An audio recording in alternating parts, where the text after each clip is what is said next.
All right. Looks like we are live. So yeah, hope you're doing well. Going live for episode 90. Goodness me. Come along, haven't we? Let me just see who's in the voice chat right now. Oh nice, so we got the Mund, Blaze, Ozzy, and Shadow in voice chat. Let's go and say hello to them.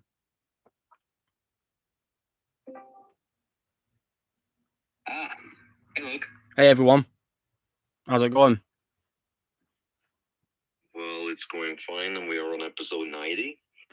Yeah, I just said we're coming a very long way, haven't we? Very long way. So, only 10 weeks till we get to 100. Yep. How exciting, isn't it? Yeah, very exciting. Yeah. And I see Ozzy is out and about in some sort of like shopping place, is it? Yeah, he's in small. A mall. Very nice, yeah. I was in a, He's in the Dead Rising. I was in a mall today as well, guys, actually called the Arndale Centre in Manchester. Wow. Yeah, it's really awesome. It has lots of really cool shops to visit. It's where I go for DVDs and all that, and other merchandise.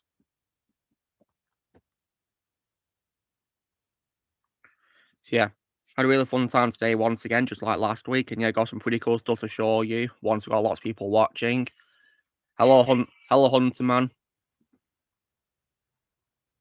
So yeah, so how's you guys' week been since we last streamed? Oh, very good. Pretty good so far. That's nice to hear. It was fine. Yeah. Ah, Patrick's joined us. Excellent. So yeah, good evening, Patrick. Good evening. Nice to see you here. My day's been going very, very well, thank you, Hunter man. Hope yours has been well.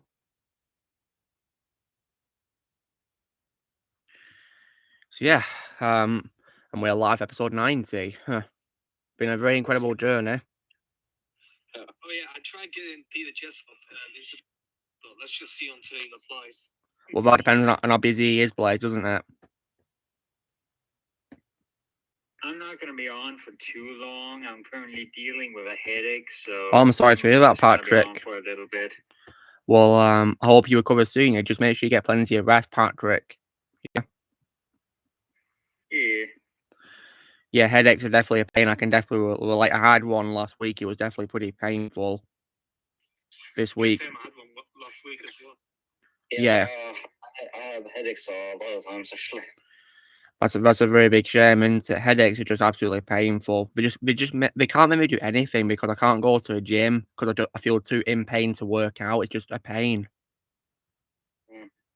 Can't stand headaches. Here we have like special like cold patches we put on our foreheads to help ease the pain of it. All right. Yeah. One of the things I came for, because I kind of wanted to hear your thoughts on it, was the whole thing we discussed earlier today. What about James Earl Jones retiring as Darth Vader? Yeah. Yeah, well, I can say I'm sad it's come to this end of an era, but I wish James all the very best with his retirement. Yeah, so do I. Yeah, I definitely found it interesting when I heard that one of the reasons why he retired was like two reasons. One, he had been wanting to for a while, apparently, and because he thought that the Reese feature was good enough that he felt confident that he could retire. And yeah. But they would still be seeking his advice on it, like how to do the voice right. Yeah. Well, now that it's confirmed that he retires and he approves the use of AI, then I wish all the best with his retirement. Yeah. So I'm actually kind of curious. I don't actually know if he's completely retiring from acting or if he's just retiring from voicing Vader. I think it's just Darth Vader he's retiring from, because according to Wikipedia, it says that he's still acting to this day, but no longer as Darth Vader's voice. Yeah, I actually didn't know he was 91. I knew he was old, but yeah, he is 90. Yeah, he's getting on a bit, isn't he, Patrick? He's getting really old. He's in his 90s. But you'll be pleased to know that when he turned 90 last year, he did say that he feels very good for his health. Yeah. So that makes me happy that he's doing well for his age. Yeah. Actually, I'm kind of curious. You want to know what my second favorite role of James Earl Jones's is next to Darth Vader? Is it his fictional self in the Big Bang Theory, Patrick? What? Is it his fictional self in the Big Bang Theory? Oh wow, you hit the nail on the head with that one. Well, is that why? Am I correct?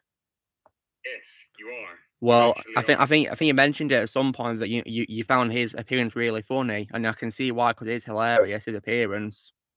Yeah, Big Bang Theory is like one of the only sitcoms that like me and other family members actually watch and find funny. Well, I can see And why. of course, It's a very hilarious of course, show. I also love Mark Hamill's cameo as well. Oh yeah, it's glorious, isn't it? Yeah, and That's right. honestly, guys, right? I think Howard's reaction to Mark Hamill is like how we'd all react to Mark Hamill being on our doorstep, Yes, right? absolutely. Yeah. Hey Patrick, Yes. so what was your opinion on the latest redub? Well, it's pretty good. I mean, Thank you, I'm not a Patrick. fan of all the voices, of course, but I still thought that Luke was pretty good as Vader. Darth Vader. And I liked some of the voices. You didn't make it. No, not Vader. But I mean Prime. Oh, thank you, Patrick.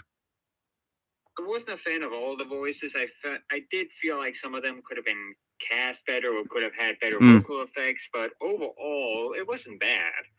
Oh, I still did ask you what the voice credits were, and I still haven't gotten an answer. Oh yeah, Yeah. it's usually on the YouTube. Right. Page. Which dub did which one did you want to check out, Patrick? Which dub was it that you checked out that we did? Let me see. It was the one that Blaze showed me. It's called Jazz Violate Starscream. Yeah. Well. Oh yeah. Just out of curiosity, Patrick.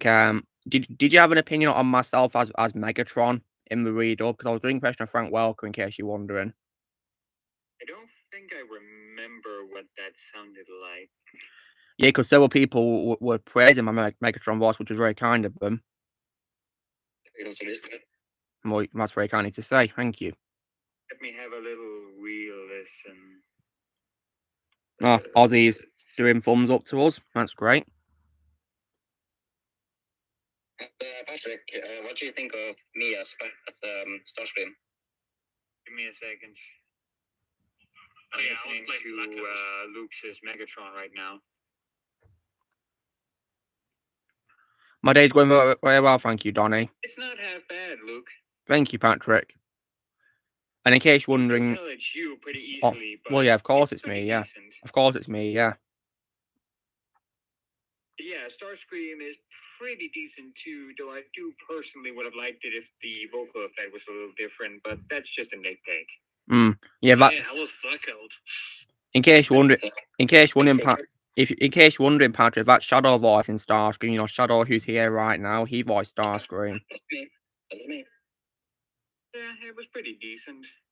Yeah, I guess I can ask a question as well. What do you think of me as Barricade? I think I remember liking Barricade's voice. Give me a second. Well, I can see why. It was a very good voice. Let's see. Give me a second. Let me have a listen again.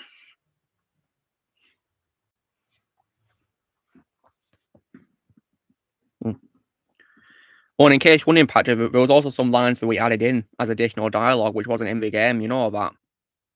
Yeah, I think I noticed that the last time I watched this. Yeah. Would you say that it was a good addition to the scenes if we added more dialogue to them, and also, like, you know, grunt noises like Yeah, I think it was. That's great. Yeah. Just I have a question, Blaze. When it comes to the added lines we did, which one was your favorite added line that I said as Megatron?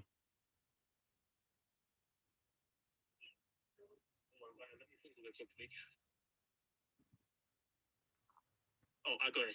Your end is near, Prime. Well, I'm glad. You would die, boy.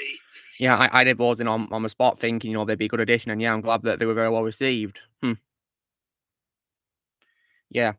Oh, and in case you're wondering, guys, tomorrow after I've watched after I've rewatched The Last Crusade, I'll be starting watching the Scream films. Oh, nice. That's one. Yeah. The first one's my favorite. Yeah, But, yeah, the barricade voice is pretty decent. yeah, it's good, yeah. Oh, and this week, guys, I also unboxed my NECA figure of Robocop that I got a couple of weeks ago. Hey Patrick, what did you think of me as Blackout? Yeah, Blackout actually sounded pretty good. Oh, thanks. Hmm.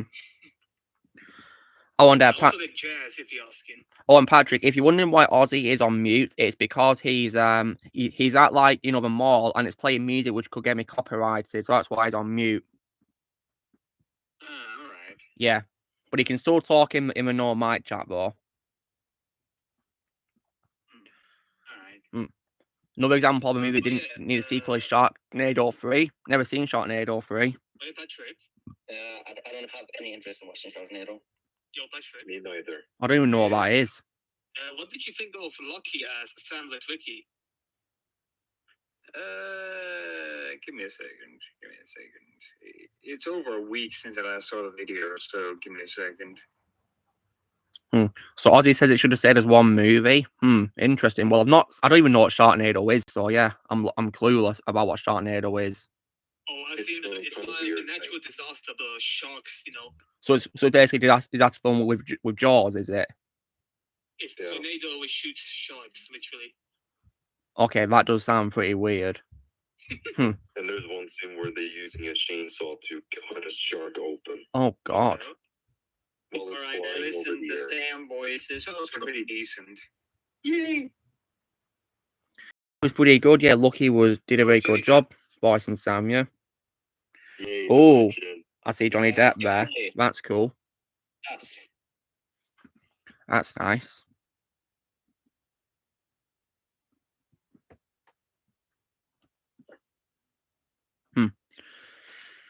Yeah, it is unfortunate that Rex. Sure, what, Blaze? Should we reveal the next read we're doing? Yeah, sure, go for it. So we're doing Mortal Kombat 9, and that's going to be our most serious read-up so far, so no jokes in there. Yeah, because I'll read it up in cutscenes, Blaze. Yeah, cutscenes, mixed with gameplay, if that's fine with you. Well, you can do what you want, you're the director. Alright. Yeah. So we're doing cutscenes, and let me guess, do you want me to voice Jim Miller's Sub-Zero for you? Yes. If you want, I can also do Raiden if you'd like me to. Raiden. I must consult with the elder gods. I must consult with the elder gods. Yeah. I mean, since I did Akuma, since I can do Akuma, it's a 50-50 I'll do Raiden, but if I don't do Raiden, then I'll do... Alright. Either way, is Alex gonna join us today? I have no idea whether it will or not. Hopefully it will. Is there anything you... When I ask him something. Well, if you want to, Patrick, why don't you send it in privately, if he doesn't make it by the time you've got to leave, so you can have your rest, I can send him a little message. Yeah. He doesn't seem to be active right now, though. He's probably busy, who knows, and plus I'll also as well be busy next week concerning him because I'll be making a compilation of him as Palpatine for his birthday. Pretty cool. Yeah. Yes. Reason why I want to ask him something is because I'm pretty much almost completely vague with my Jabba the Hutt voice comparison. The only issue is that there's one of the actors that did a fan voice for not Darth Vader, for Jabba the Hutt, that I couldn't find an image of. And almost a week ago, I think it was, I asked him if he could try and look for me and see if he could find an image of this actor. All right. Well, hopefully he'll get back to you soon. Yeah, and I don't want to wait too long, so I basically decided that if he hasn't already found him, then I'm just gonna upload the video now. All right. Well, just message him and see if he responds to you. Hopefully he will do eventually. Yeah. But who knows? Maybe he's really busy. Hope he's doing well. Yeah. By the way, I'm actually kind of curious. Yeah. Since we were talking about Optimus Prime earlier. Are any of you aware of the fact that Christopher Burns has also voiced Optimus Prime? I did not know that. I did not know that he voiced Prime. He's actually my ideal choice for someone to cast as Optimus Prime if I ever do something with that character. Oh, really? That's cool. In a second, I found his audition. Let me share a link. In a second.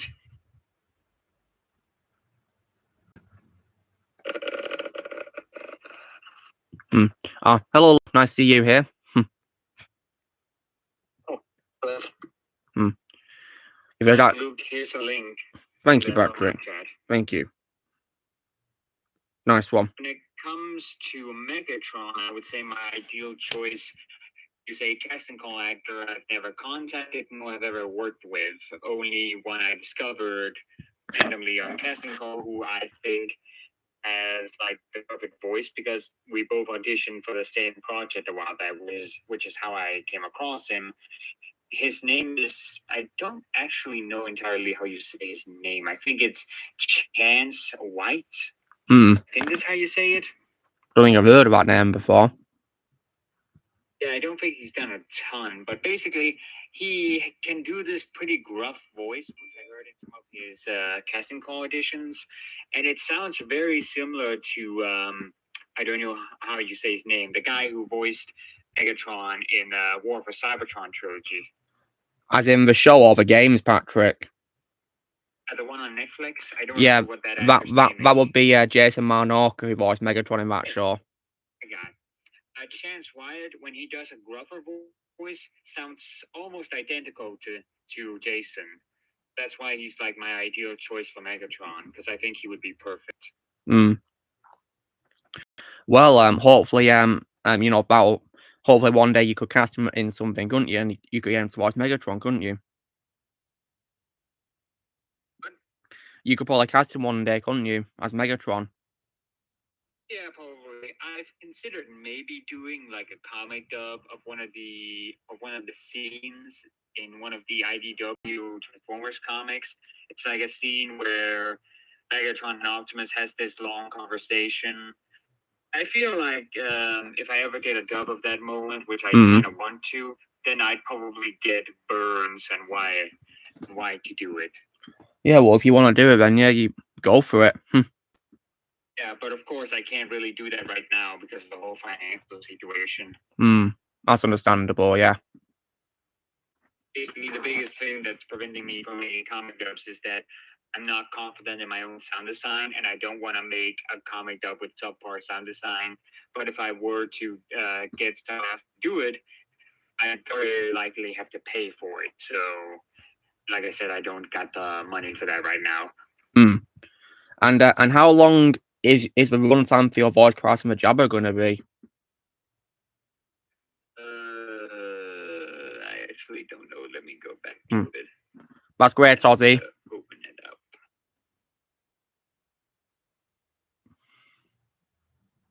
Actually, kind of curious, Luke. Yeah. Right now, without knowing of any of the extra actors I've included in this that you don't know about, who is off the top of your head, your favorite actor to have voiced Jabba? It will be one from Return of the Jedi. That's my favorite. That was Larry Ward, I think that is his name. Yeah, Larry Ward. Yeah, he's pretty decent. Yeah, he is. So I've grown. Actually, don't think I have like a complete favorite. Well, it can be hard to decide. He's been voiced by lots of very good actors. I actually do think I know who it is. I think my favorite would have to be. I have no idea how you say his name. What is happening on March if you don't have to say it? I'm writing down his name in the no mic chat. Here it is. Oh yeah, Clint Badgerkin, yeah. Didn't he voice Darth Vader in a Star Wars game once? Yes, he voiced Darth Vader in a couple of video games in the early 90s before he was replaced with Scott Lawrence. That's cool. He would continue to voice Jabba the Hutt in several games in essence, he voiced Jabba in 6 different games, 7 games from 1999 to 2002. Before he was replaced by David W. Collins for 1 game, then William Bergman for 1 game, and then, of course, after that, he was replaced completely with Kevin Michael Richardson, who will continue to voice Jabba to this day. Yeah, Kevin's definitely a great choice. He'd probably be, the best one since Larry, in my opinion, and he continues to do a great job to this day. Yeah, I can't personally say I'm a huge fan because I personally feel like his voice is too recognizable to the point where it's distracting for me. Well, yeah, his voice is pretty, memorable, isn't it? That deep voice he has. Yeah. Yeah, it's a little too distracting for me. But for me, Clint is just kind of my favorite because he sounds just so much more unique compared to everyone else, and his acting is pretty decent for someone who I don't think is even an actual voice actor. All right. Because the guy's main profession is sound designer and composer. I genuinely think he was just they genuinely just got him for Jabba because they probably just ran out of the budget or something and just decided, you know what, you got a nice deep voice. Why don't you come in and do some lines for us? Yeah, probably. I'm willing to bet that he probably just continued from there on out. Yeah. So Patrick, when it comes to you browsing on Bahama voice actors, did you ever have a chance to hear the voice of the RoboCop, the character? Yeah, I've listened to a couple of the actors that have voiced him, including, of course, Peter Weller, the original. Yeah, and out of the voices you've heard, which one would you say is your favourite out of the ones you've heard the RoboCop? I don't really think that off the top of my head I have a favorite yet because, I'm not really into RoboCop. That's fine. And I've only passively listened to some of the voices. For example, I remember that David Sobolov voiced him. He did, yeah. And then there's a guy from, the animated series, Robert Ruckstead, however you say his surname. And then, of course, there's Peter Weller himself. Yeah, because what's cool is he, of course, reprised his role as a character in Mortal Kombat 11, didn't he? Yeah, and I don't know who played him in the remake because that remake honestly looked so boring. I had no interest in. Well, I can see why, because it is pretty boring. Yeah, you're right, and it was Joel Kinnaman who played him in the remake. Joel Kinnaman. I never heard of him. If you've seen the DC Extended Universe ones, Patrick, he's in both of the Suicide Squad films as Colonel Rick Flag. Can't remember that character. Yeah. I do also believe that Peter Well's going to be coming back for an upcoming RoboCop game, I believe, which is pretty awesome. Called Rogue City, RoboCop Rogue City. I'd love to definitely play that when it comes out. All right. Yeah, it'd be really fun to do. And Ozzy found RoboCop in a store. Nice. Ozzy, was it by any chance a NECA figure RoboCop? Because that's what I have, Ultimate RoboCop by NECA, as you can see. Ultimate NECA. By the way, Luke, yeah. Do you think it would be possible at some point for you to react to my Jabba voice comparison when it comes out? Well, that's why I asked you how long it is, Patrick. Oh yeah, I forgot to tell you. It's give me a second. Oh, I haven't even added the outro yet. It's roughly 22 minutes. I don't know then. Maybe. Yeah, we'll have to see. Yeah. So Ozzy found Jason Voorhees as well. That's cool. Yeah, Friday the 13th is definitely another franchise I've got to check out in the future one day. Yeah, but it should have ended after Jason Lives. Yeah, I've heard that many people seem to not really like what comes after it, from what I've heard. Yeah, especially the fact that Jason Takes Manhattan is the worst movie I ever seen in my life. Oh yeah. Jason Takes a Boat to Vancouver is garbage. Yeah, well, I can also as well say that, after watching the Texas Chainsaw Massacre films this week, guys, I can also now confirm that the 4th installment of franchise called Texas Chainsaw Massacre: The Next Generation is also now the worst movie I've ever seen in my life as well now. Yeah, that's definitely saying something. Well, it was garbage. It was horrendous. One of the worst, probably the worst movie I've seen in my life. It was just awful from start to finish. There was nothing good about it at all. Nothing redeeming whatsoever. Wow. I can finally speak again. Ozzy can talk brilliant. Yep, because, I don't want to get you copyrighted. Yeah, that's very nice of you, that, yeah. I think one of the most annoying things I had to deal with when trying to make this voice comparison was the fact that, excluding the actor that excluding the actor that Alex is trying to find an image of, I think there are, two actors in here where, three actors in here where we have no idea what they look like. One of them is a fan actor, voiced them in a fan project. The other two are the actors that voiced Jabba in the movies. Yeah, that can be annoying, yeah. R.C. Mueller's joined us, nice. Nice to you, movie lover. Also known as Don, of course. Yeah, Don.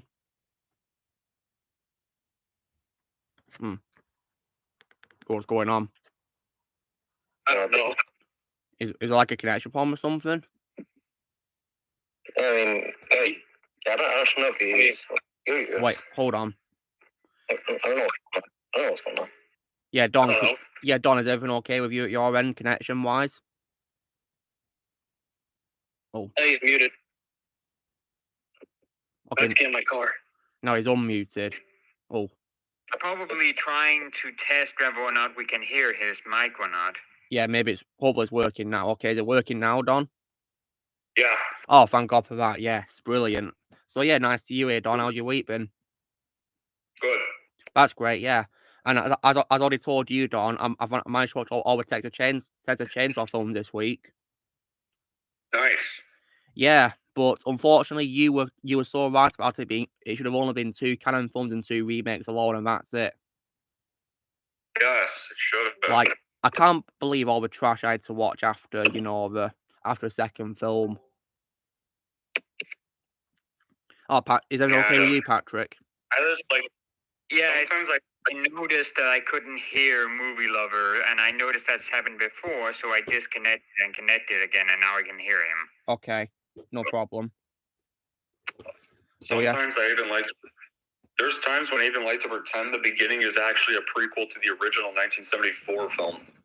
Yeah, I think it could work really well, couldn't it? Really well. And also, guys, it was a way better prequel than Leatherface. Yeah, and also, guys, because Movie Lover and Shadow are here, and we've got quite a lot of people in the chat, I thought it'd be a good time to announce what I'm going to be watching after Scream, which is another horror franchise. I'll give you guys a clue to what I'm watching after Scream. Right, what is it? Sure. Okay, one word, guys. Groovy. Evil Dead. Yep, Evil Dead, yeah. My favorite horror trilogy. That's nice, yeah. Of course, directed by my favorite superhero director of all time, Sam Raimi, and of course, starring Bruce Campbell. Yeah, and Evil Dead 2 is actually my favorite horror sequel of all time. Oh, that's cool. Yeah. So that's your favorite sequel, which is a horror film, is it, Don? That's cool. Yeah, I actually remember seeing a video by a Nostalgia Critic a few years ago where he compares the first Evil Dead movie to the remake. And from that video, I seem to remember that Ash, the character that Campbell plays, isn't it like he first becomes an awesome character in the second film? Yeah. Well, apparently so, yeah. Because I think I remember Nostalgic saying that he thought that the remake had a better main character because he was only comparing the first movie and the remake, and said that Ash didn't get interesting or awesome until the later movies.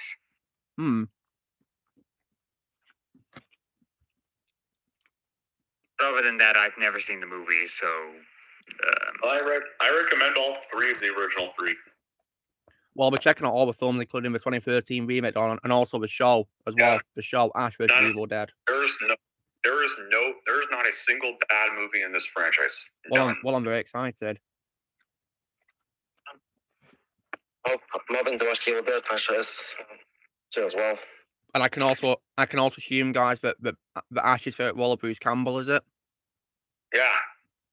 That's cool. And I also know I about, think- you know, his character Groovy because of you know, his cameo in the Evil Dead remakes credits for some, because he appears in remakes credits for some reason, doesn't he? Yeah, well, it's not to like the final credits part. Yeah. I That's it. think the only movie I've seen that has Bruce Campbell in it was the new Doctor Strange movie. Yeah, well, Patrick, he also made cameo appearances in the Raimi trilogy of Spider-Man. Yeah, but I haven't seen those movies. Oh. Yeah, you have. You Yeah. said you saw them with your dad. Did I? Yeah. Huh.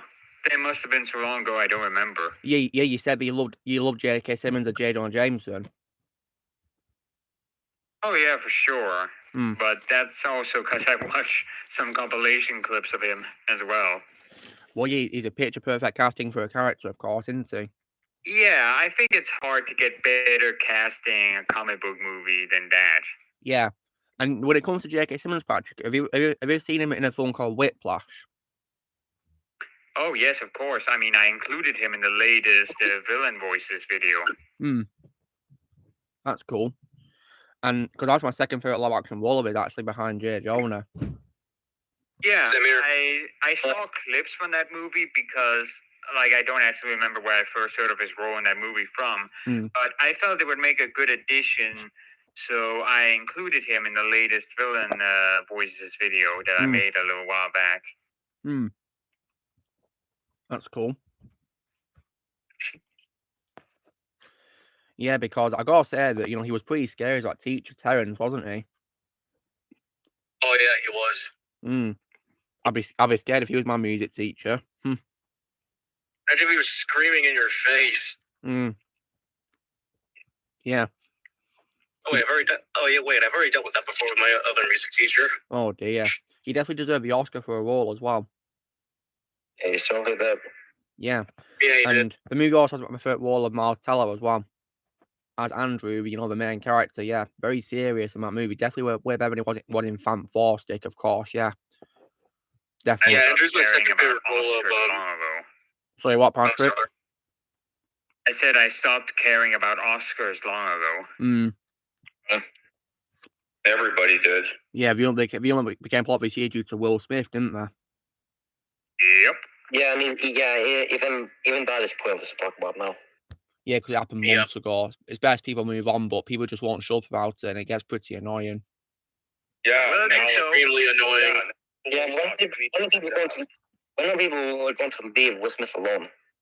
Like he apologized. It's like he apologized twice. Do they not understand? Yeah, he apologized twice already. He's apologised, so Yeah, yeah, just forgive him and move on. Simple. How hard is it to forgive and move on? Yeah. I will admit this. It's actually I agree.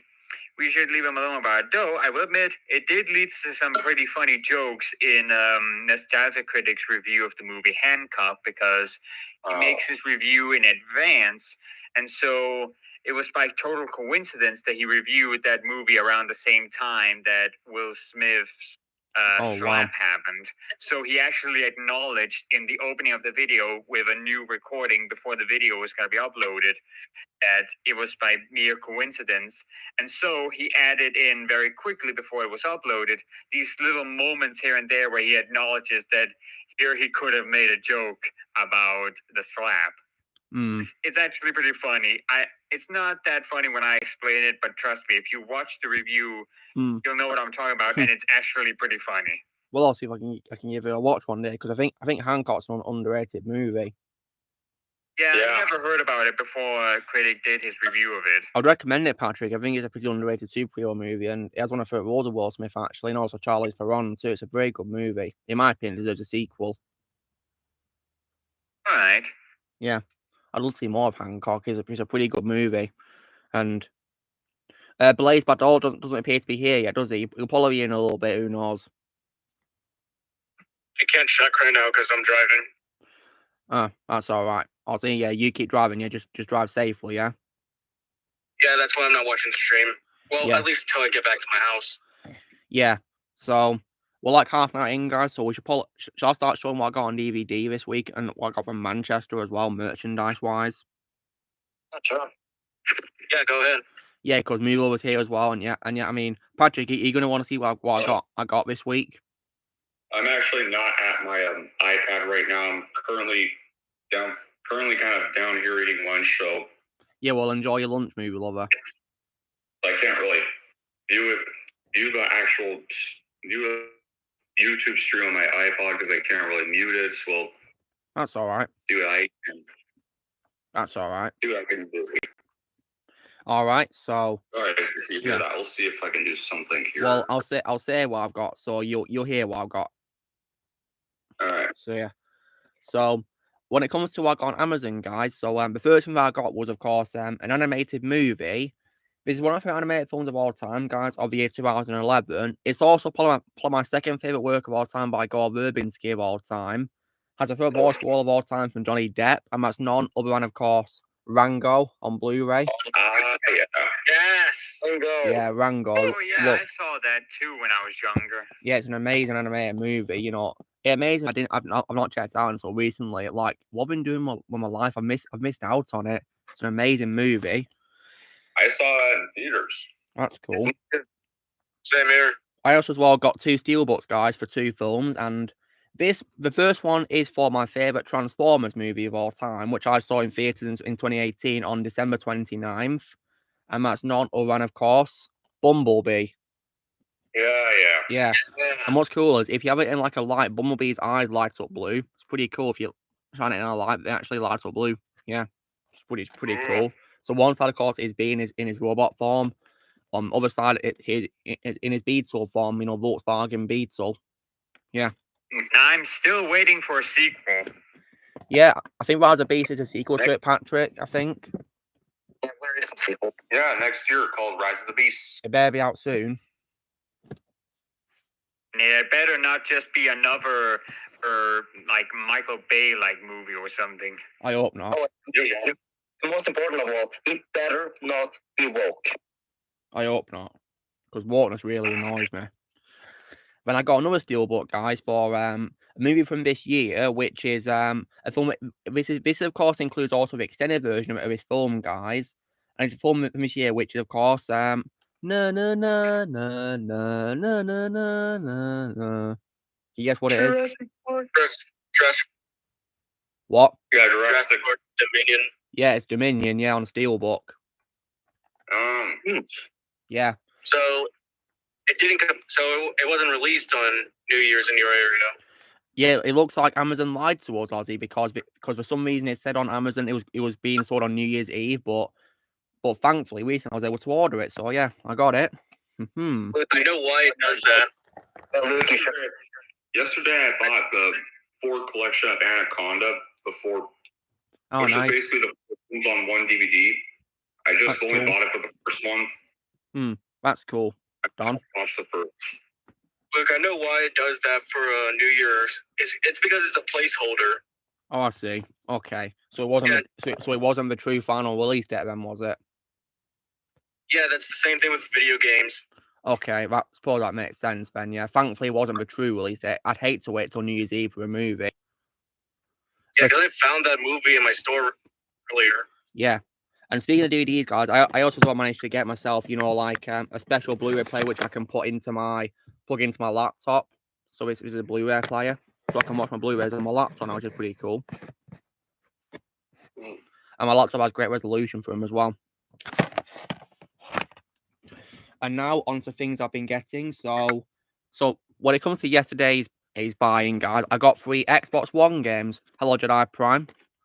One of them was for a Lego game, guys. One of my favourites of all time, which I thought I'd get for the Xbox One version of.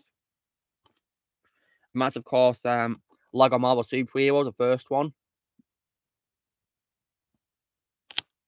See that? I actually think I have that game on Steam. Oh, nice. Yeah, it's a great game, yeah. So I haven't played it in years. Yeah, it's an amazing game. Yeah, my favourite's also the Lego Marvel games of all time. I'm actually still playing through that game on my Xbox. Yeah, I got it on Xbox One, yeah. I also as well picked up 2 games which are by Ubisoft, guys, and these 2 I wanted to play. They're like setting like dystopian versions of New York and Washington DC, And it's, of course, Tom Clancy's The Division games. You know, The Division. I don't think I'm familiar with those. Yeah. I've never played them. Yeah, I thought I'd get them to check them out, and they look pretty good from what I've seen of them, so I thought I'd get them, and yeah, got them right here. And I've played one Tom Clancy game, and it's Rainbow Six Siege, except that was a while ago. yeah, I've heard of that game, yeah. Then, guys, yesterday, Yeah, I also picked up a Trilogy, guys, by DreamWorks, one of my favourite DreamWorks trilogies of all time. Can you guess what trilogy it is? How to Train Your Dragon? Yeah, you're right. How to Train Your Dragon on Blu-ray. Oh, How to Train Your Dragon. Yes. Yeah. Yes. Oh, Jay.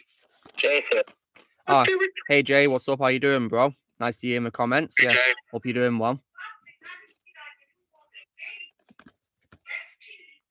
Oh, and Jem, I'm also glad you're here because I was just showing people what I got, and this week I was able to get a Steelbook of Jurassic World Dominion, and this is the extended version as well, in case you wanted the extended version. So yeah, I got it. Oh, Jay, Yeah.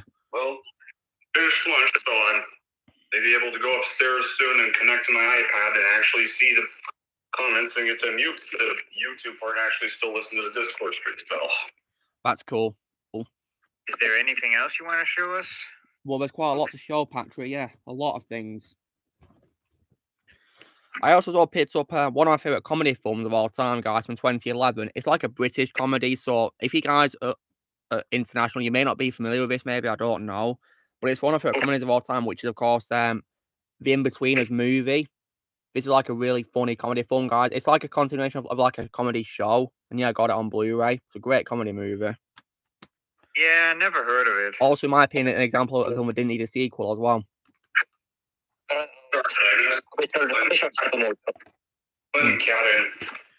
Yeah. Oh, movie. Dom, there's a question for you from July Prime asking if you've seen a movie called Wind River. Wind River? Yeah, from 2017 it's from. I don't think I've heard of it. So he's not seen it. Hey, Knoxwave. Yeah, Jay, it was definitely a really worthy spend, absolutely. And yeah, I'll be sure to check out the extended version of this when I can pretty soon, yeah. And also, guys, I also picked up probably what is also my second favourite movie of all time by M. Night Shyamalan of all time, which I actually saw this week. Has one of my favourite roles of all time from Bruce Willis, and also one of my favourite roles of Haley Joel Osment of all time, which is, of course, The Sixth Sense. Yeah. Yeah, it's a great movie. That's the M. Night movie ever. Yeah. In my opinion, Haley Joel Osment was the best part of it, in my opinion. Haley Joel Osment, in my opinion, was the best part of it. Yeah, absolutely. Although, personally, guys, I do like him the most as David in Artificial Intelligence by Spielberg. That's my favourite performance by Haley Joel Osment of all time. That's my second favourite role. And also, I do also believe he's in the Kingdom Hearts games, Haley Joel Osment. I believe that's Sora. Yeah, Sora, yeah. I believe he voices that character, yeah. That's my favourite voice role of him. Yeah. Yeah, I've heard he's really good in those games, yeah. I also picked up as well a movie which is, of course, written and produced by Tim Burton, guys, and also directed, of course, by Henry Selick, who of course, directed Coraline, which I've seen. And that's, of course, The Nightmare Before Christmas. Yeah. I love that movie. Yes, it's a masterpiece. Speaking of Tim Burton, you should tell Jay that I actually finally watched Sweeney Todd, and I really loved it. Oh, well, he's got to go, unfortunately, Don. But yeah, Jay, if you can hear, was Don just watched Sweeney Todd, and just like I did, but it's definitely great fun by Tim Burton. You were definitely right about Jim McCall about having a great singing voice. To be honest, every time I think of that movie, I just get reminded of the fact that I'm the one who discovered images of what the guy who played Santa Claus looked like. Really? I see.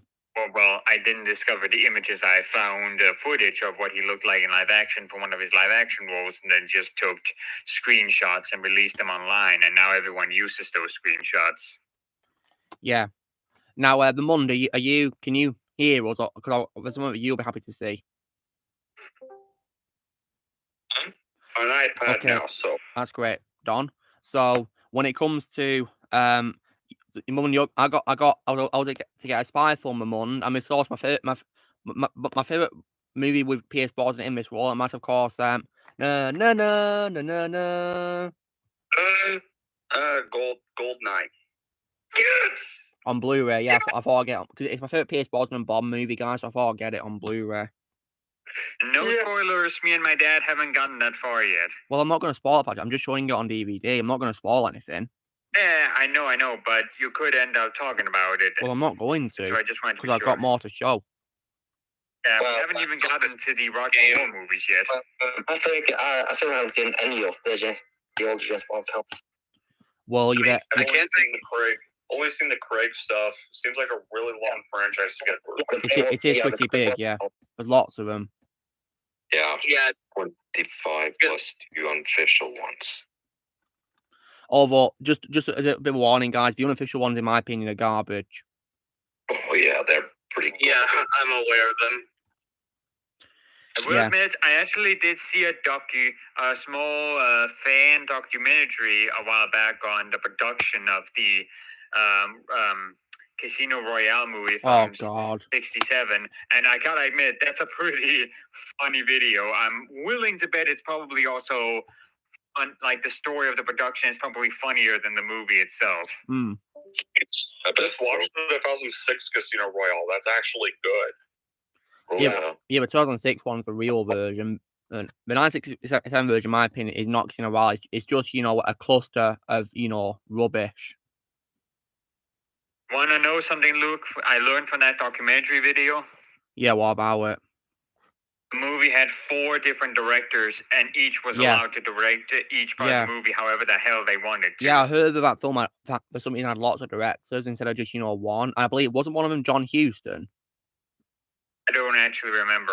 That's one of the only facts I remember. Because I believe not only did he play M in that movie, he was also one of the directors of that movie. And it's a shame that he was part of that because, why would you have to waste John Huston like that, for God's sake? I also remember hearing that Peter Wellers and Orson Welles really didn't like each other on set and thus was constantly being absolute jerks to one another. Donnie, if you want to know what I'm covering in my videos, become a member, then you'll know my schedule. Anyway, tomorrow I'm not even doing a video on filming the sequel because tomorrow's Mark Hamill's birthday. So I'm doing a video compilation of the Joker. Yes, I'm probably gonna do a similar happy birthday TikTok, kind of like what you did last year. And well, I'll be doing the same thing, and I'll also be telling him, that I made a video for him, and hopefully he'll see it this time, won't he? Yeah.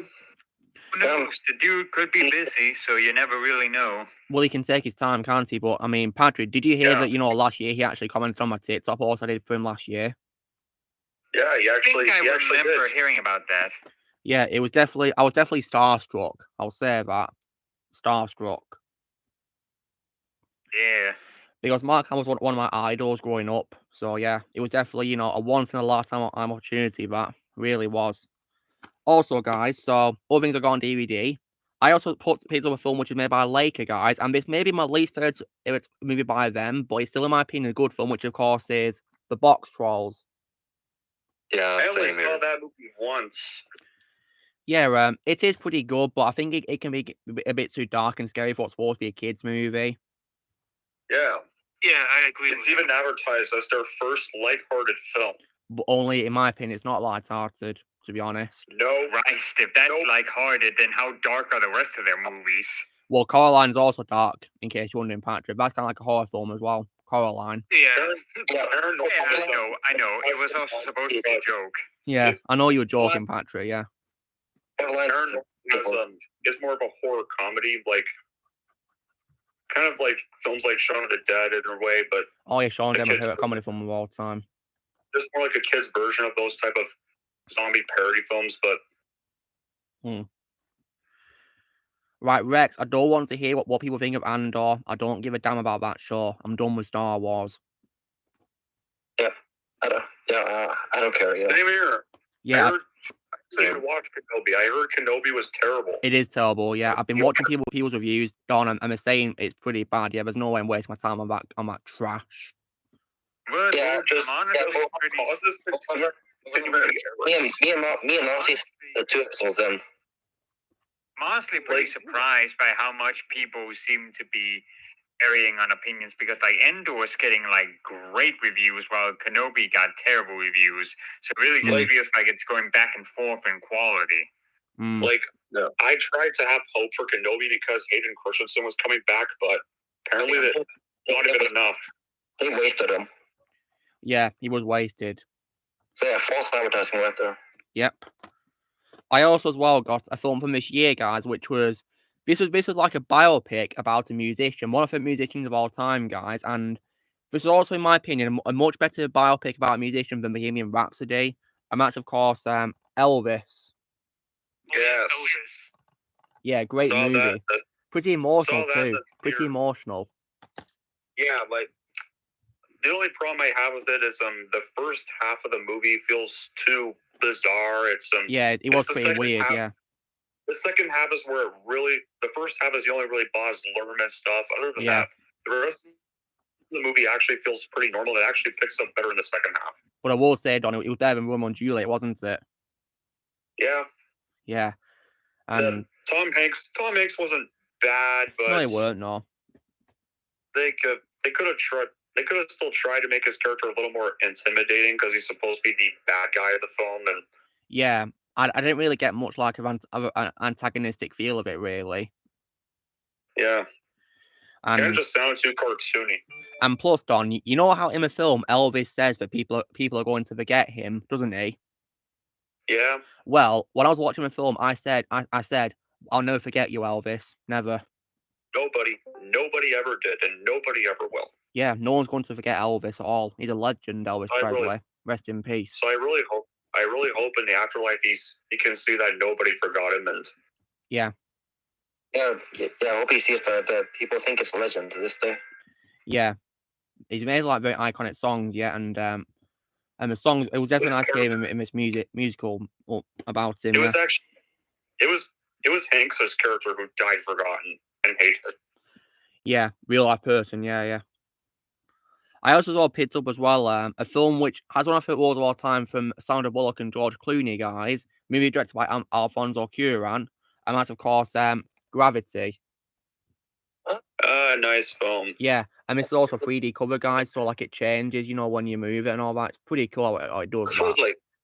That film was also a really big surprise. Nobody expected it to be that good when it came out. It was brilliant, yeah, really great, and it looked like it was just gonna be another space thriller. It was anything but that.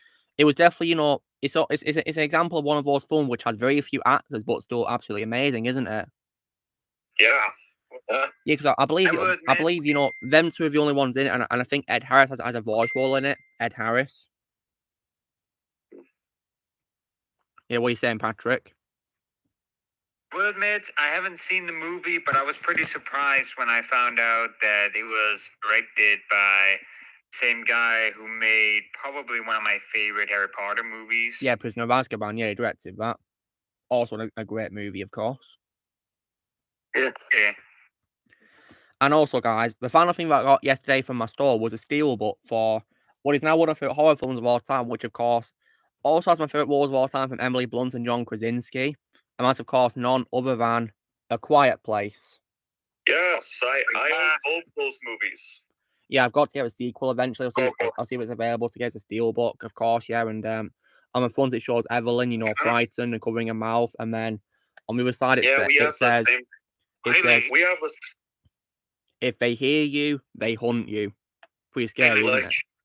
Yeah, very scary. We pretty much kind of have the same scores, except mine are in kind of reverse for 1 and 2, where I ranked the first film 9 out of 10.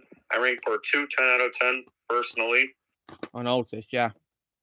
Speaking of movies, there is a movie that I kind of want to check out at some point when I get around to it. And what will that be? It's Dunkirk. Oh, I'd recommend it. It's pretty great. Yeah, I saw that. I saw that once. I have that on Blu-ray. I heard it's kind of like one of those movies where, like, you're not supposed. It's not about the characters. It's more about the event. Yeah. Yeah. When? Oh, so by the way, there's a thing that I kind of want to get out of my system and talk about a little bit. Yeah, go ahead, Patrick. So you know how we're almost Lily done wants to with say hello. September, right? Yeah, it's nearly over. Yeah, September. Lily, come here. Yeah. Yeah. Basically, that it really freaking annoys me because there is still at least 3 months till Christmas, and we haven't had Halloween yet, and yet they're already selling freaking Christmas decorations in the shops. That makes no sense They at all. always do that. Yeah, I was showing that earlier today. Yeah, I don't understand In my- because we're not. It's near the end of September. Why are we saying Christmas things? It's a bit early for that. It's not Christmas hasn't We come haven't early. even gotten into Halloween yet. I mean, Or if it's, Thanksgiving. it would only make sense if It it's a makes zero full dedicated Christmas store like Universal has one. It makes Yeah, zero like, sense at all. We need to get through Halloween and Thanksgiving first. Yeah, exactly. Well, am I right? Thanksgiving's in the beginning of October.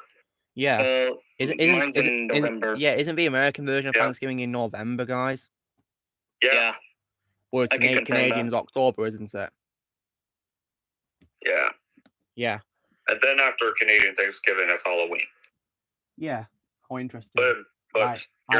you guys are not the only place that gets out their decorations way too early. Mine usually often happen too, and quite a few places right around Lily's October. Come on, Literal. Lily. Come I on. mean, like last year they started putting out Christmas stuff in October, but this year, why so early? Yeah, it's way too early. So I don't understand that. You know. Especially annoying for Wait us till people who November. actually take Halloween seriously and actually really like Halloween to then have Christmas decorations be sitting around in the stores when you're trying to focus on Halloween. Yeah, like you could, like, can't they just wait till like the beginning of November to put that stuff out? I don't get it. Yeah, I don't get it either. Oh yeah, guys. Lily's come to say hello. Look, it's Lily. Lily, yes. Little kitty. Yeah, Patrick, didn't you say that Lily's cute as hell when you first saw her? Yeah, I think I did. Yeah. I remember how long ago that was, though. And Patrick, do you have pets yourself?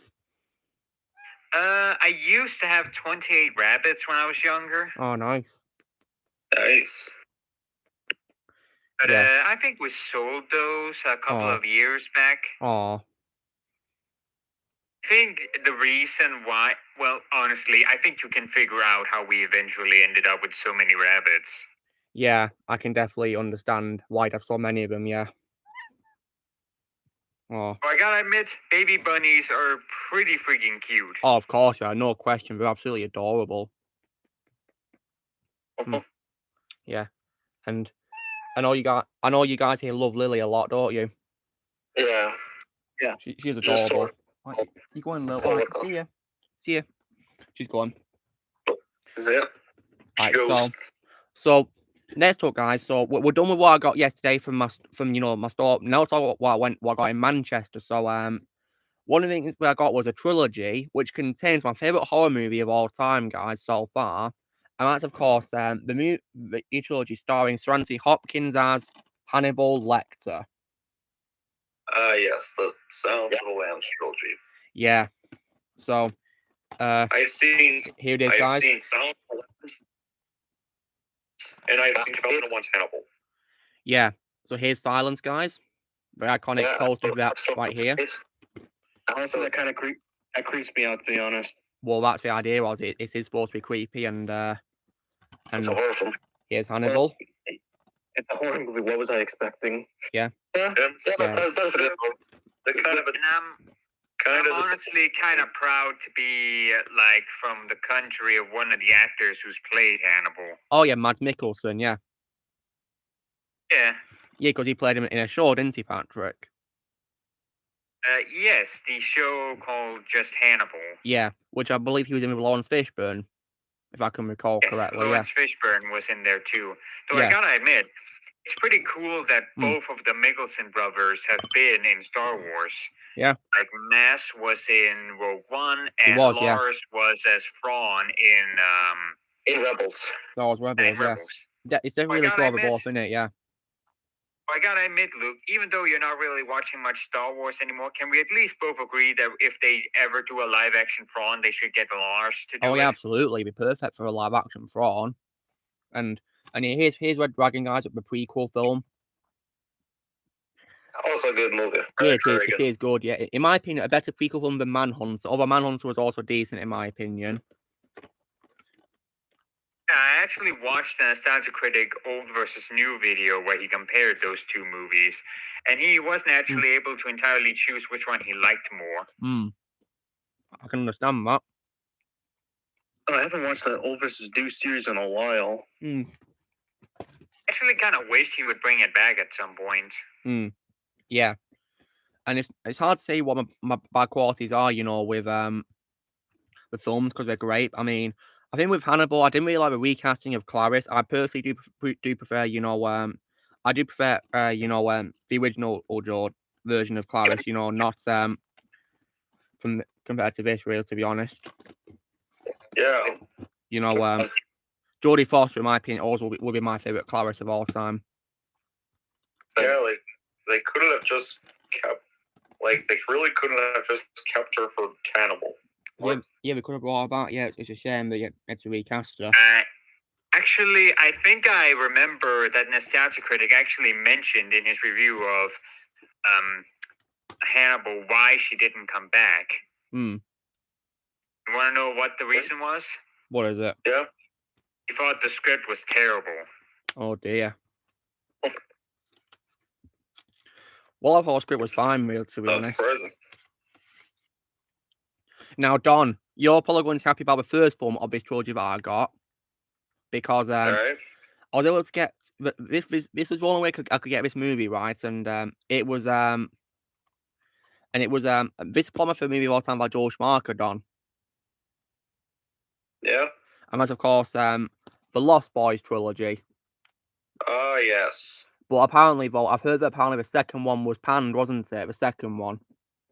Yes, it is. And the third one, I've not seen the sequels, guys, but I might check them out so I can probably rank this trilogy one day. Wasn't the first one directed by Joel Schumacher? Yeah, I just said that. It's my favourite movie by Joel Schumacher, Patrick. Oh, yeah. I'm hoping to watch this movie soon. Yeah, it's definitely a very good... It's definitely a very good movie, in my opinion, Lost Boys. I've not seen the sequels, though, because I heard they were really bad, apparently. Yeah, but I'm also just watch the first one to erase, you know, Bat Lime and Slobbin. Yeah, I'm really going to vote for it. Yeah, it's definitely better than Bat Lime and Slobbin, I'll say that. Absolutely. I also saw picked up two DC films, guys. One of them is for you know, a sequel in a DCU franchise, which is just, you know, okay in my opinion, but not as amazing as the first movie of that. And that's of course Wonder Woman 1984. That's the first one I got on Blu-ray. In my opinion, that one is overhated. Yeah, it doesn't deserve a hate in my opinion. I mean, it may not be as good as the first one, but I still think it's good. But look, I still think it's underrated. I still agree with some of the criticism it does. Well, the only thing I don't like is that Cheetah was wasted. That's one thing I can agree with many people on. Yeah, I mean, I do admit I am one of those people that don't like the movie, but I'd rather watch that over New Mutants. Yeah, I think anyone would. New Mutants was garbage. Yeah, Wonder Woman 84 has more likable characters. Yeah, of course it does. Yeah, New Mutants was garbage. But then onto a much better DC film, guys. Joker on Blu-ray. Yes. Yeah. My favorite work of all time by Todd Phillips, guys, as well. I love Joker. Absolute masterpiece.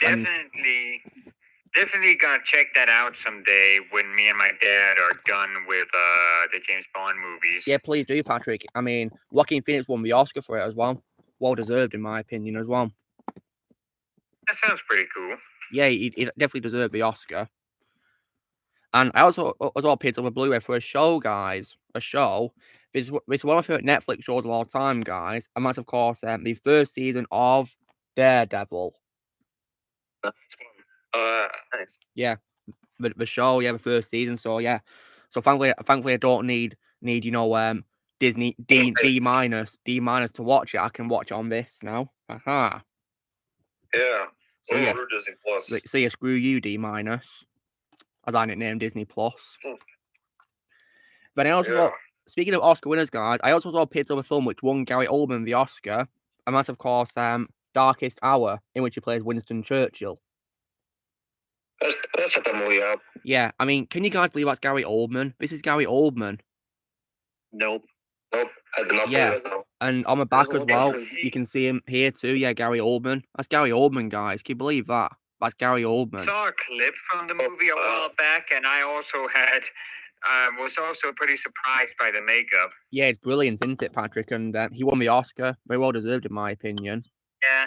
To be fair, I could still hear it was Gary Oldman when I listened to the voice, of course. But the makeup and prosthetics is pretty freaking impressive. Yeah, I think Gary's got a very recognizable voice. Yeah, of course he has. But he definitely deserved the Oscar, and he's also my favorite Churchill actor of all time, guys. And also, guys, he also further helped cement my love for Churchill because Churchill was my favorite UK Prime Minister, in case you're wondering.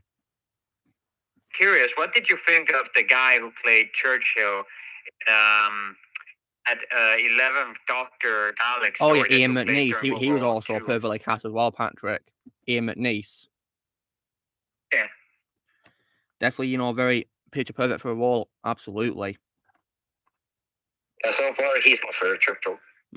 Well, wait to see things like The King's Speech and Darkest Hour Shadow. You probably love Timothy Spall and Gary Oldman. Yeah, absolutely. Yeah.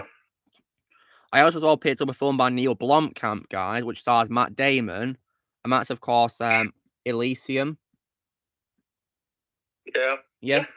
Decent film. Yeah, pretty decent. Yeah, Matt Damon was really great in it.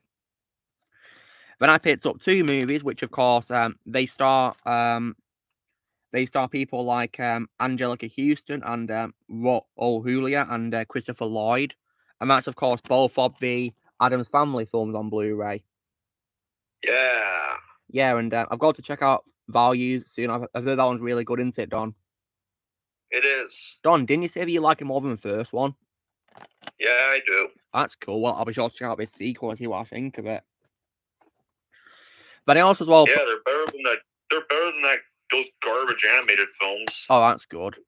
I also as well picked up. I also upgraded a film, guys, which stars Christopher Lambert and Sean Connery alongside Clancy Brown. And this is probably an example of a film that probably did not need sequels, guys, because I heard the second one was panned, and that was, of course, Highlander. It's a pretty good movie. Now, check out. And also, guys, I also picked up quite a considerable amount of Disney films today on Blu-ray.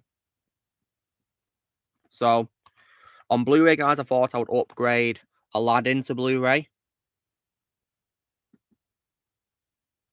Yeah, I love that film. Yeah. Yep. The true Aladdin movie. Second favorite Disney movie of all time. Yeah, obviously the best one to me is The Lion King. Oh, absolutely. Masterpiece. And also as well, the original version of The Jungle Book, the 1967. Nice one. Yeah, I love The Jungle Book. Also as well, this movie also has my favorite voice of all time from Michael J. Fox, guys, and that's of course Atlantis: The Lost Empire. Yes. Not deserve the hate at all. Yeah, that's overhated. I've heard that apparently I heard it had a very bad sequel, guys. Yeah, that one does deserve the hate, though. Yeah, I've heard it was really bad. Honestly, I think it's very underrated, but I also think maybe it failed because it was 2D animated at a time when 3D movies were becoming more popular. Well, Patrick, I still love, I still love 2D films anyway, and in this decade, of course. Yeah, it's a shame that they don't really make money anymore. Yeah, because if they did, then obviously studios would make more of them, but they just don't seem to get any real attention or money these days. I'm not seeing Treasure Planet yet, but I might do one day. Drew, if you want to hear my thoughts on Rambo, Drew, check out my ranking video that I did a couple of months ago, back in March, something like that. Wait, I really recommend Treasure Planet. Have you seen Arcane yet? Yeah, Patrick, I watched it this week. It's a bloody masterpiece, isn't it?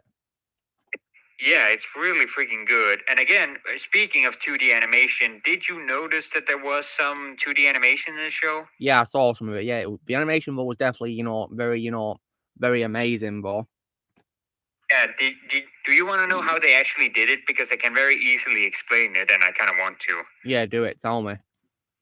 Basically, the characters, as you probably already guessed, are indeed just 3D models, but their textures are actually legitimately drawn. It's not a case of them actually animating something with real textures and stuff like that. No, all the characters have their own textures, kind of like how they do it in video games sometimes. And the backgrounds are actually the drawings. The backgrounds are actually drawings/paintings that they then 3D matted so that they could actually like warp and move the background like it's a 3D image, so that they could add shadows and stuff to it. That's cool. Very impressive. And all the particles like water, fire, smoke, and all that stuff, that's 2D animation. That's very impressive. And in case you're wondering, Patrick, my favorite character in the show is Vi. Yeah. It's actually kind of hard for me to pick a favorite, honestly, because so many of them were likable. Of course, yeah. I did also like Vander, you know, J.B. Blanc's character. Yeah, it's probably my new favorite role of his. Yeah, he was great in the role. And speaking of Disney films, guys, I also as well picked up Jon Favreau's Jungle Book remake, the only one I'm probably going to own in my life. Yeah. I don't really plan to own any other remakes, to be honest. Yeah, that's the best remake. Yeah. And I think Jason's... Oh, sorry. Sorry, what are you saying about... Were you talking about Jason Spizak, Patrick? I thought he knocked it out of the park a Silco. Oh, he did. He was brilliant, yeah. Oh, and Don, you're going to be very happy about this because I picked up your favorite movie 2016, Don. Yeah, and that's, of course, Zootropolis, as it's called here, but, of course, in other countries, Zootopia. Yes, absolutely. Amazing the movie. Best film of 2016. And in my opinion, a film that deserves a sequel as well. Definitely. It's also one of my favorites. Yeah, it definitely deserves a sequel too. It was amazing. Should have made a sequel to that instead of either Wreck-It Ralph or Frozen. Yeah, because it's like a really big franchise. It's like a big world of Zootopia, so we could do a franchise out of it, but we haven't, sadly. No, instead they chose to make the films that didn't deserve sequels. Yeah, and Don... all the remakes. Yeah, and also, Don, as a fan of The Godfather, of course, being your favorite franchise, were you happy about the reference to a Godfather in Zootopia? Yeah. You know, with Mr. Big, yeah. I was actually pretty surprised when I found out that Rodin was played by Maurice LaMarche. Yeah, Maurice LaMarche voiced Mr. Big, yeah. This was actually before I'd even saw The Godfather. Oh, really? Yeah. I haven't seen The Godfather either. I saw Godfather in 2017. And how did you react when you realised that, The Godfather had a reference in Zootopia, Don? Well, I hadn't seen it at the time, but I was still very familiar. I was still pretty familiar because it was all over pop culture. And well, it is very popular, isn't it? Yeah. Yeah. I also picked up as well, and this is one I didn't own before, guys, as a DVD, but one that I thought I'd get as a Blu-ray, because I love this movie, and that's, of course, Pocahontas. It's underrated. Yeah, I love Pocahontas. I also heard apparently it's also a bad sequel as well. Yeah, it is. Yeah. Oh dear. Pocahontas is also overhated. I can definitely all of these got bad sequels. I can confirm that the sequel is garbage. Oh dear. I also seriously. Lots of these, like Hunchback of Notre Dame got a bad sequel. Oh no. Milan got a bad sequel. Yep. Beauty and the Beast got. Oh, don't get me started with that. A bad third film. Don't even get me started with the third movie. That's the worst Beauty and the Beast movie I've ever seen. Well, it's not even a movie. It's literally 3 episodes in one. Oh dear. But and also, guys, I also as well got Tarzan on Blu-ray. Also really good. Yeah, great movie. Yes. And also as well, another one which I think is underrated, guys, which is quite recent, of course, and this is, of course, Big Hero 6. Yeah. Yeah. I only have one bad quality. Yeah. Which of course is T.J. Miller. Yeah, I hate T.J. Miller. Yeah, his character is so annoying in that movie. Yeah. Sadly, yeah. We had to have him in the movie, yeah. Very annoying. But yeah, I'm pretty happy about Tarzan, yeah. And I think that might be it for my DVDs this week. Hold on a second. Oh, and so guys, I also got some pretty cool figures too this week as well. So one of them, of course, is for a horror character who I'm, of course, going to be watching in the future, guys, and that's, of course, Ghostface, made by NECA. Yes. And if you open it up, yeah, there he is, with different masks and also his weapons and other stuff like that. I think alternate hands as well. That was another picture I found today. Yeah. And when I watch a film, guys, I'll be doing an unboxing of this, which I can't wait to do. And also as well, I also picked up another Mortal Kombat character, guys, as a figure. And that was, of course, Sub-Zero. Nice. Yeah, I love Sub-Zero, guys. I thought I'd get a figure of Sub-Zero. And also, Don, you're going to be happy of this, but I also managed to get a figure for, which is all about Halloween, Don, in case you're wondering, Halloween. Yeah. And that was none other than, of course, Laurie Strode. Nice. And opening it up, yeah, there she is. She's such a badass, isn't she? Yeah. Yeah, it's a shame she got wasted with Halloween Kills. Yeah, I hated that. Personally, I think the extended version of Halloween Kills is better than the theatrical version. Oh, really? Yeah, the 8 out of 10 I give Kills is for the extended version. Yeah, and because what's cool about the extended version, it has a much better ending in my opinion because it shows Laurie walking into battle, doesn't it, Don? Yeah, the theatrical cut I give a 6.5. Yeah. So wait, Donna, has your opinion changed on the theatrical? Because I didn't give it 7.5 earlier. Well, I did give it an 8.5 earlier. This was back when I first saw it, though. But after the extended version and realizing some things that were cut out of the extended version, my 8 out of 10 went to the extended version instead. Oh, nice. So. And the last thing I got, guys, was for characters from Terminator, guys, and that's of course Sarah Connor and John Connor. Awesome. And there they are. Yeah. You can see Sarah and John. Yep. Yeah, I'm very happy to have this. Yeah, definitely, nice. Definitely worth getting. Absolutely.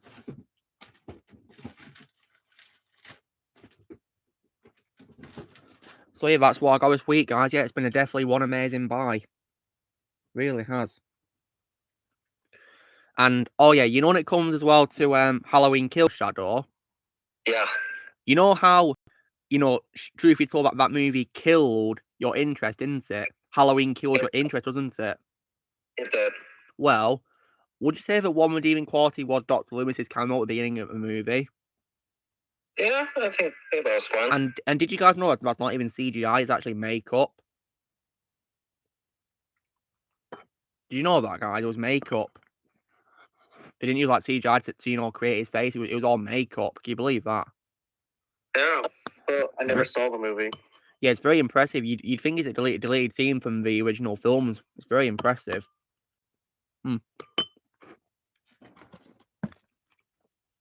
Oh, and also as well, guys. You know how I've been saying that I've been, I used to have Brave on DVD a long time ago, guys, but I lost it. Yeah. Well, I was looking through, my DVD piles, and there's so many things there, and also, guys, as a shocking, some sort of like miracle, when I was looking, I was able to find a Blu-ray of it, Brave.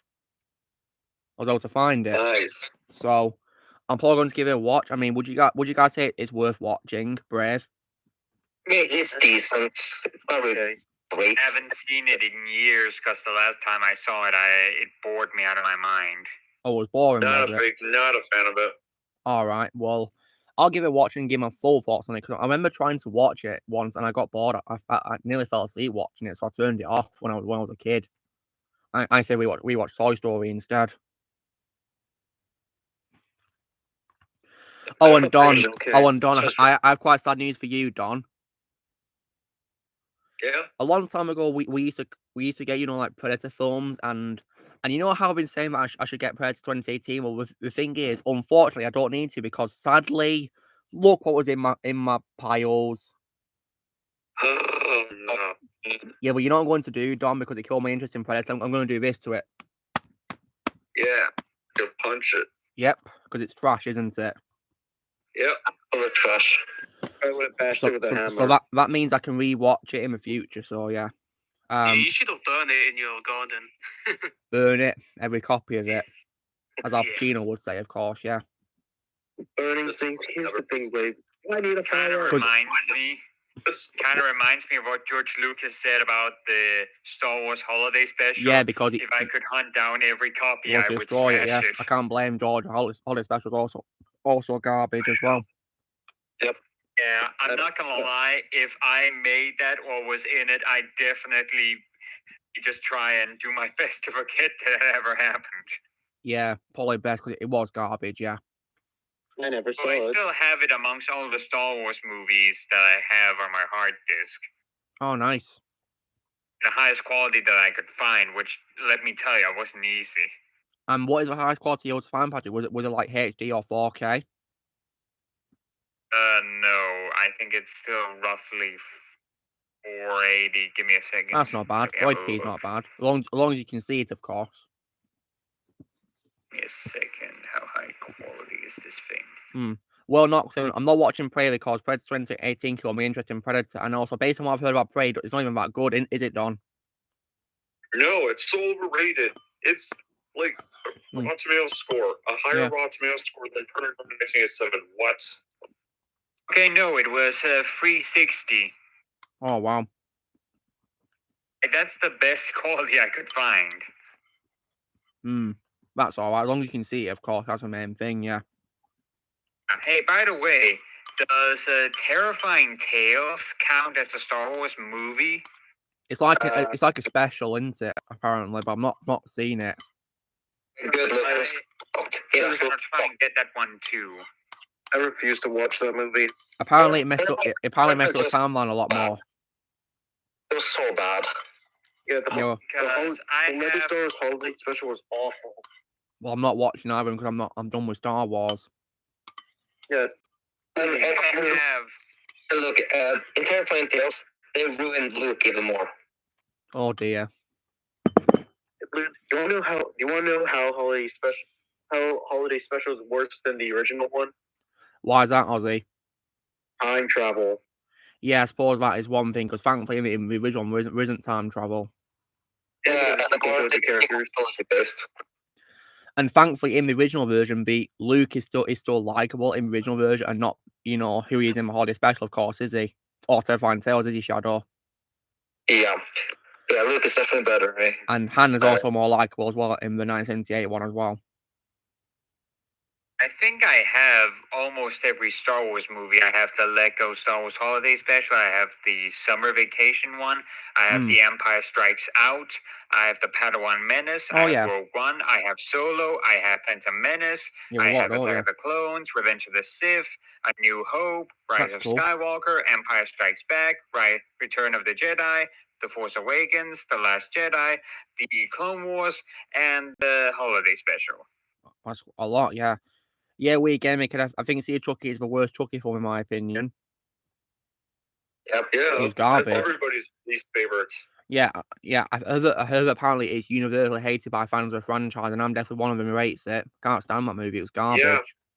Even Cody Leach, who's a Chucky fanatic, really hates that movie. Well, I can't say blame him because it's garbage. Well, he didn't like Cult either. Yeah, so Cult's also garbage too, but I'd say that over Seed. I'll say that. Those are the only two Chucky movies he does not like. Well, I can't say he blame likes him. The rest of the franchise though. He does like the rest of the films though. Except for those two. Yeah. And apparently, Don, in this Prey movie, isn't the main female character pretty annoying in that movie? Yeah. Oh dear. Because apparently people are praising it for like being really good, apparently, because of that character for some reason. Her attitude annoys me. Yeah. She's just arrogant. Like, I want to be this best hunter ever. Like, oh my God. It's so rude. That's just obnoxious and she somehow defeats the Predator. Yeah. How is that even possible? How's that even possible? That's ridiculous. Just look at Dutch and Harrigan. How they killed the Predator. Yeah, Harrigan killed the Predator with its own weapon. Yeah, they couldn't defeat it, without all that effort. It took them a whole movie to defeat it, didn't it? Yeah. And then Dutch, killed the Predator with a trap. Yeah, and you know, speaking of sequels, guys, tomorrow I'll be filming a video why Ice Age 3 didn't need sequels. That's gonna be fun to do. Oh, can't wait. Yeah, I can't wait to rant about the 3 films came after Dawn of the Dinosaurs. Oh, yes. Yeah. Yeah, and I know Ozzy, Ransom I know Ozzy, Wild you'll be very satisfied by me ranting about Butt Wild, won't you? Yes, that is literally the worst animated movie I've seen this year. Yeah, it's my worst movie of the year for me. I think we'll all be happy to hear that. Yeah, because honestly, what came after Ice Age 3 was just trash, really. Really Yeah, was. why? And you know what, Don? Why? And you know what, Don? I don't blame you for wanting to stop watching Blue Sky after Ice Age sequels. Yeah. That's what killed my interest in Blue Sky in the first place before I saw Spies in the Skies.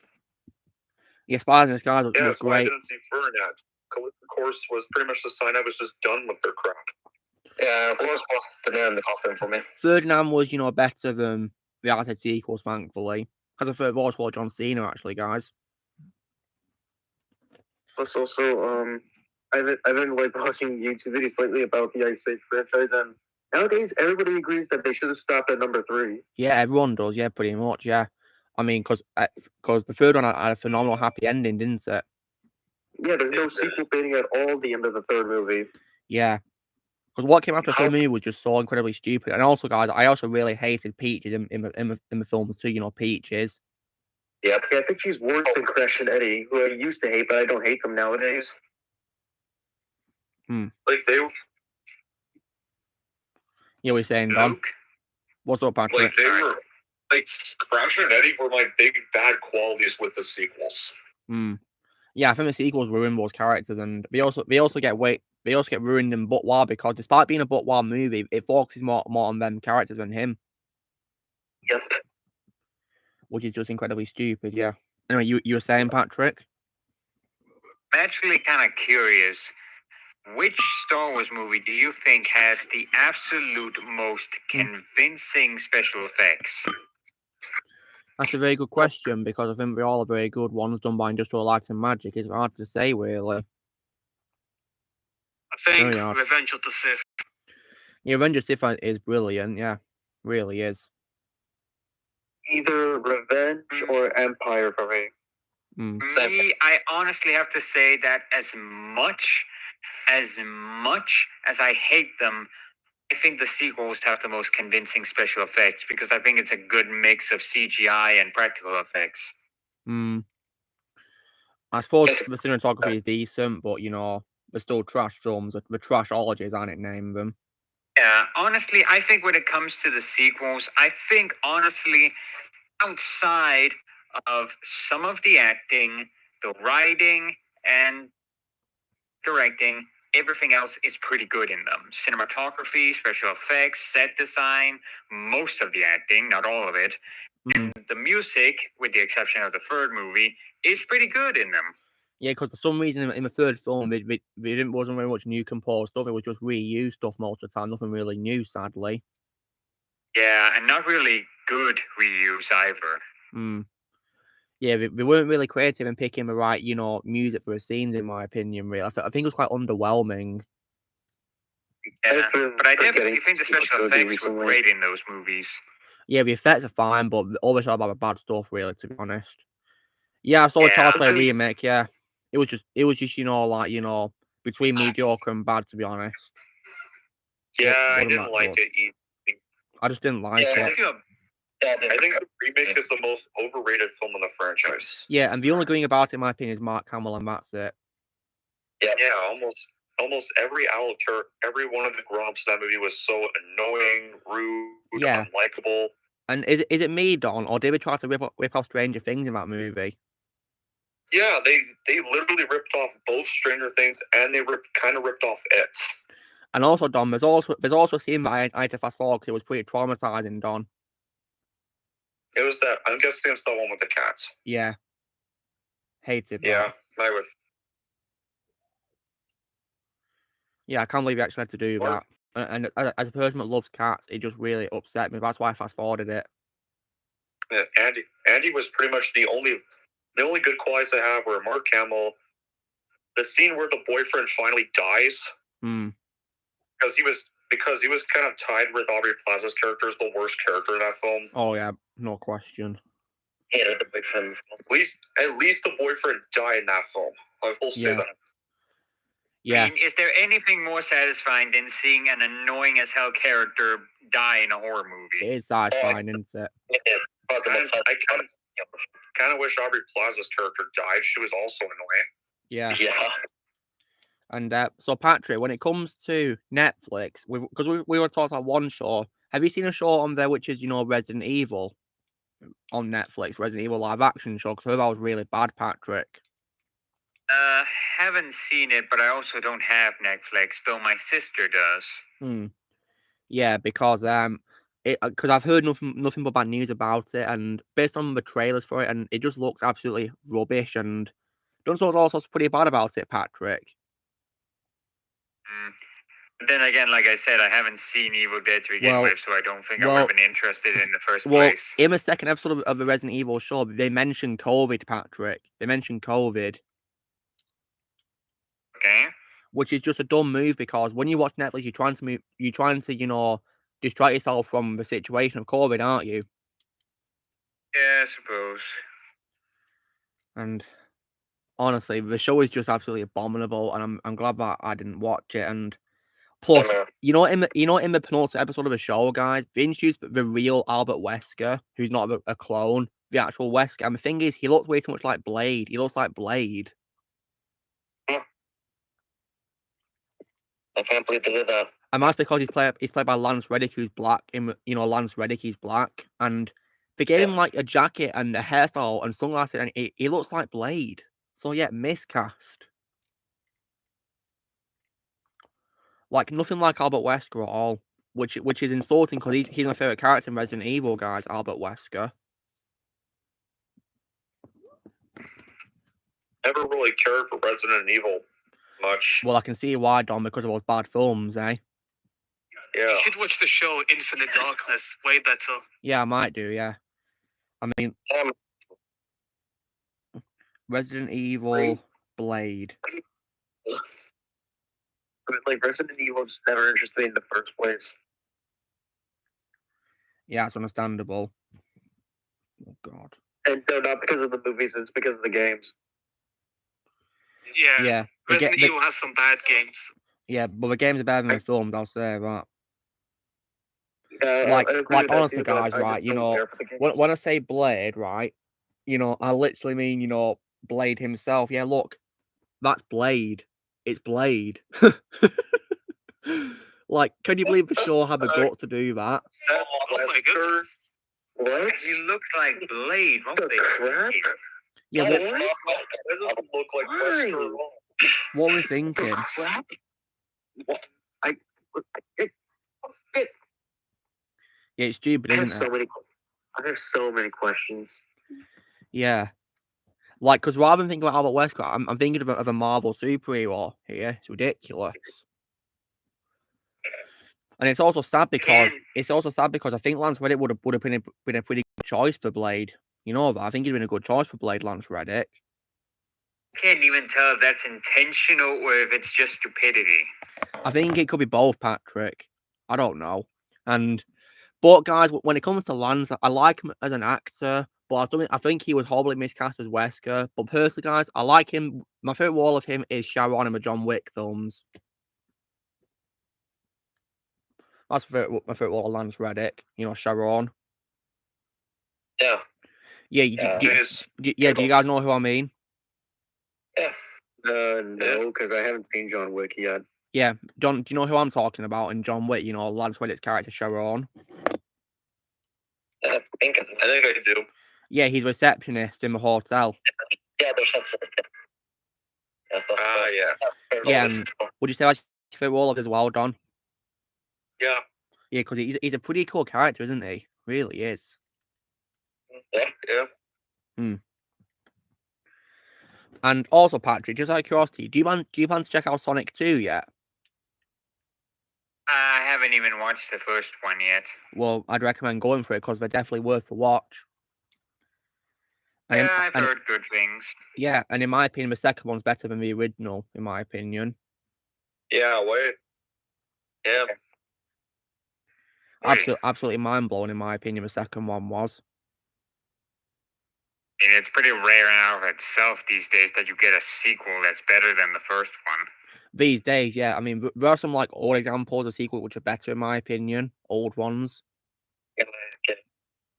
First one that comes to my mind would be Kung Fu Panda 2. Oh yeah, no question. That's my favorite DreamWorks movie of all time. I love Kung Fu Panda 2. I adore that movie with burning passion. Yeah, and then we have Blade Runner 2049. Yeah, that's probably my biggest example I can say of like a late sequel, which is better than the original, but took way too long to make. 35 years. Yeah, and I heard it didn't do very well at the box office. Yeah, it's a shame because, in my opinion, it's one of the best films of 2017. It's a really big shame. Yeah, other examples I can say is Empire Strikes Back and Return of the Jedi. Yeah, definitely.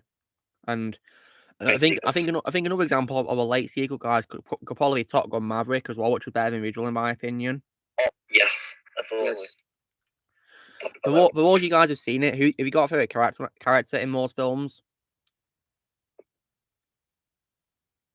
What? Have you got a favorite character in Top Gun, guys? Maverick. Yeah, my favorite is Maverick. Wait, sorry, Shadow. Who'd you say? Maverick. It's Maverick by far. Yeah, I love Maverick. Yeah. Ozzy, how about you? You've seen the film, haven't you? Maverick. That's cool. And Don, yourself? Yeah. Who's your favorite character? Maverick. Yeah, I love Maverick. Probably my second favorite role, Tom Cruise, behind Ethan in Mission Impossible. And you were saying, Patrick? I just said I haven't seen Top Gun. I'd recommend them. They're pretty good movies. But like, it involves, military planes. It's really good and very realistic as well. Really is. Right. And the sequel is more realistic. Absolutely, yeah. That's why it's better in my opinion. And I think my favorite scene in the sequel is probably, Val Kilmer's scene. Yeah, I love it.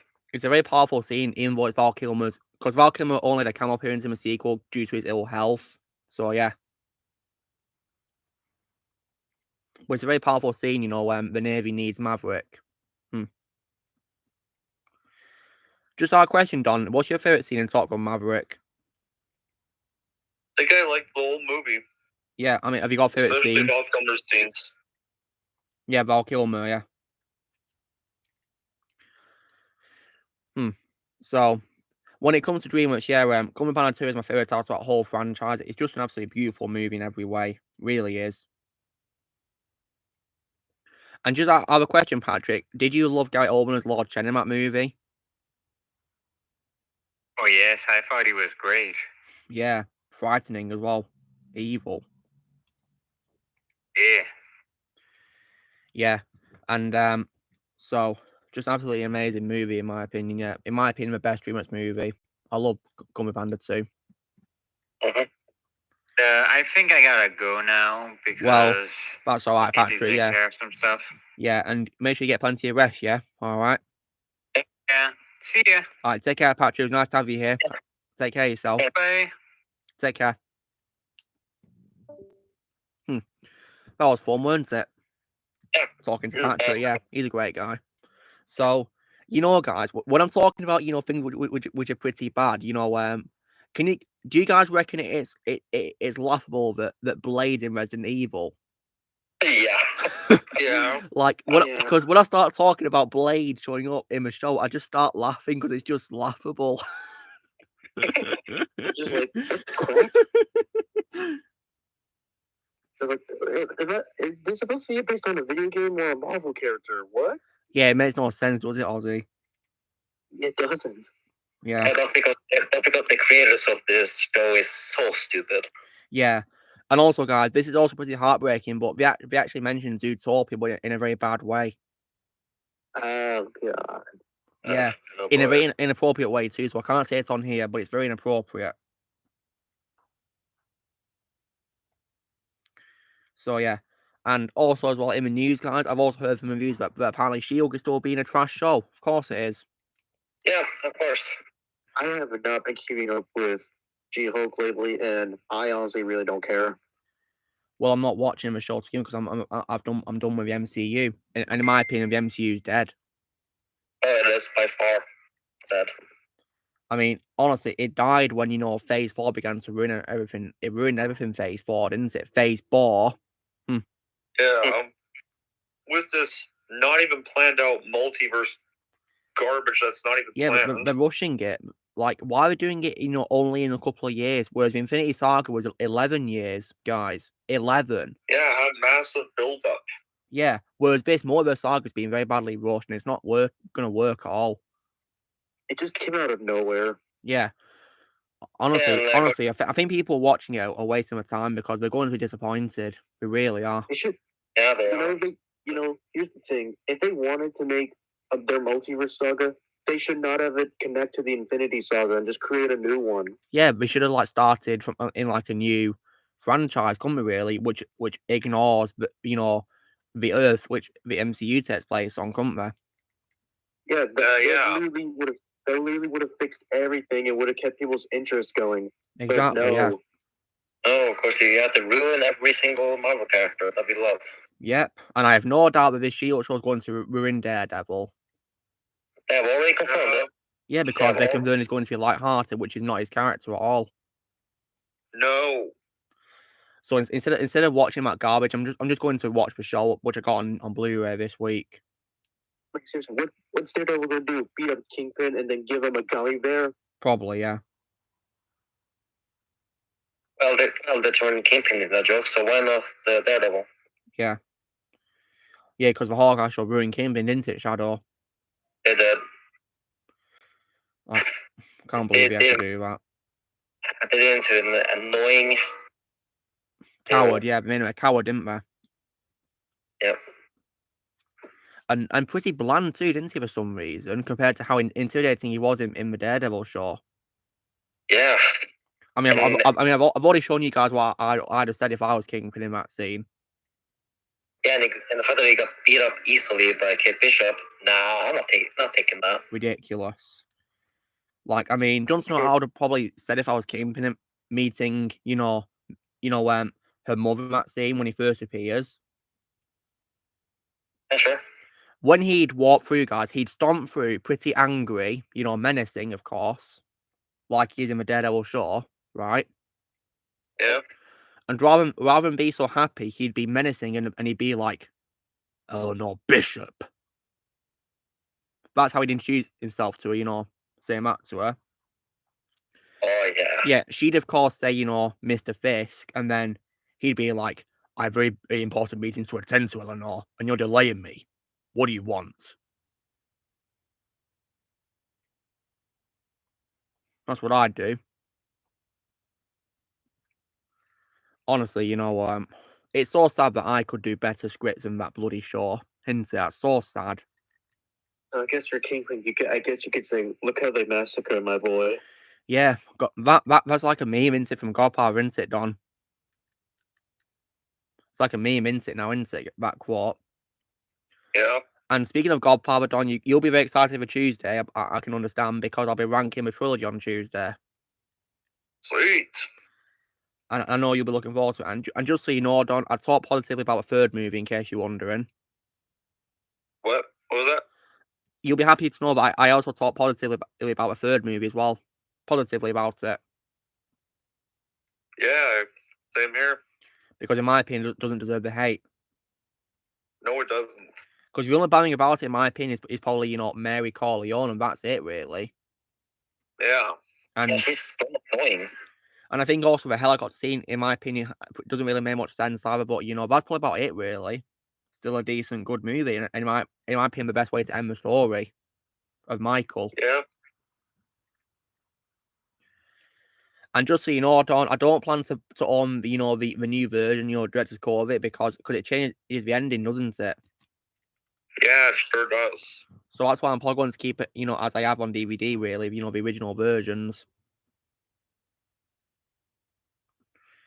And also, Don, you'll be excited to know as well this week. I'll be filming my ranking for the Candyman films as well pretty soon. Yes, for that. And Candyman also as well, is also, in my opinion, an example of a horror film that should have stayed as one movie alone. Yes, most definitely. Like, because at the end of the movie, guys, Candyman is clearly dead, burned into nothing, into oblivion, isn't he? So how can he come back?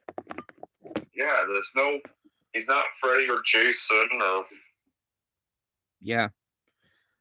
And like, and the second and third ones are also pretty bad because they don't even acknowledge the first movie. They act like they're on standalone films, guys, and awful. But the third one, in my opinion, is the absolute worst one. And also, Don, you've not seen 2 or 3, have you? No, the only sequel I saw was the one that came out last year. Also, sadly, a letdown, wasn't it? Yeah, on a rewatch, it definitely was. Yeah, it was terrible. Yeah. So when it comes to the third movie, don't know why I suggest for you avoid it, Don. Why is that? Because it makes Candyman goofy. Oh yes, it's one of those horror sequels, like every franchise. Yeah. Yeah. Okay, so literally make Candyman into a cartoon. Okay. Yeah. What they do is absolutely ridiculous, and it's barely even scary either. Like the first one certainly was. The first one is an example of a slasher masterpiece, in my opinion. I love the first one,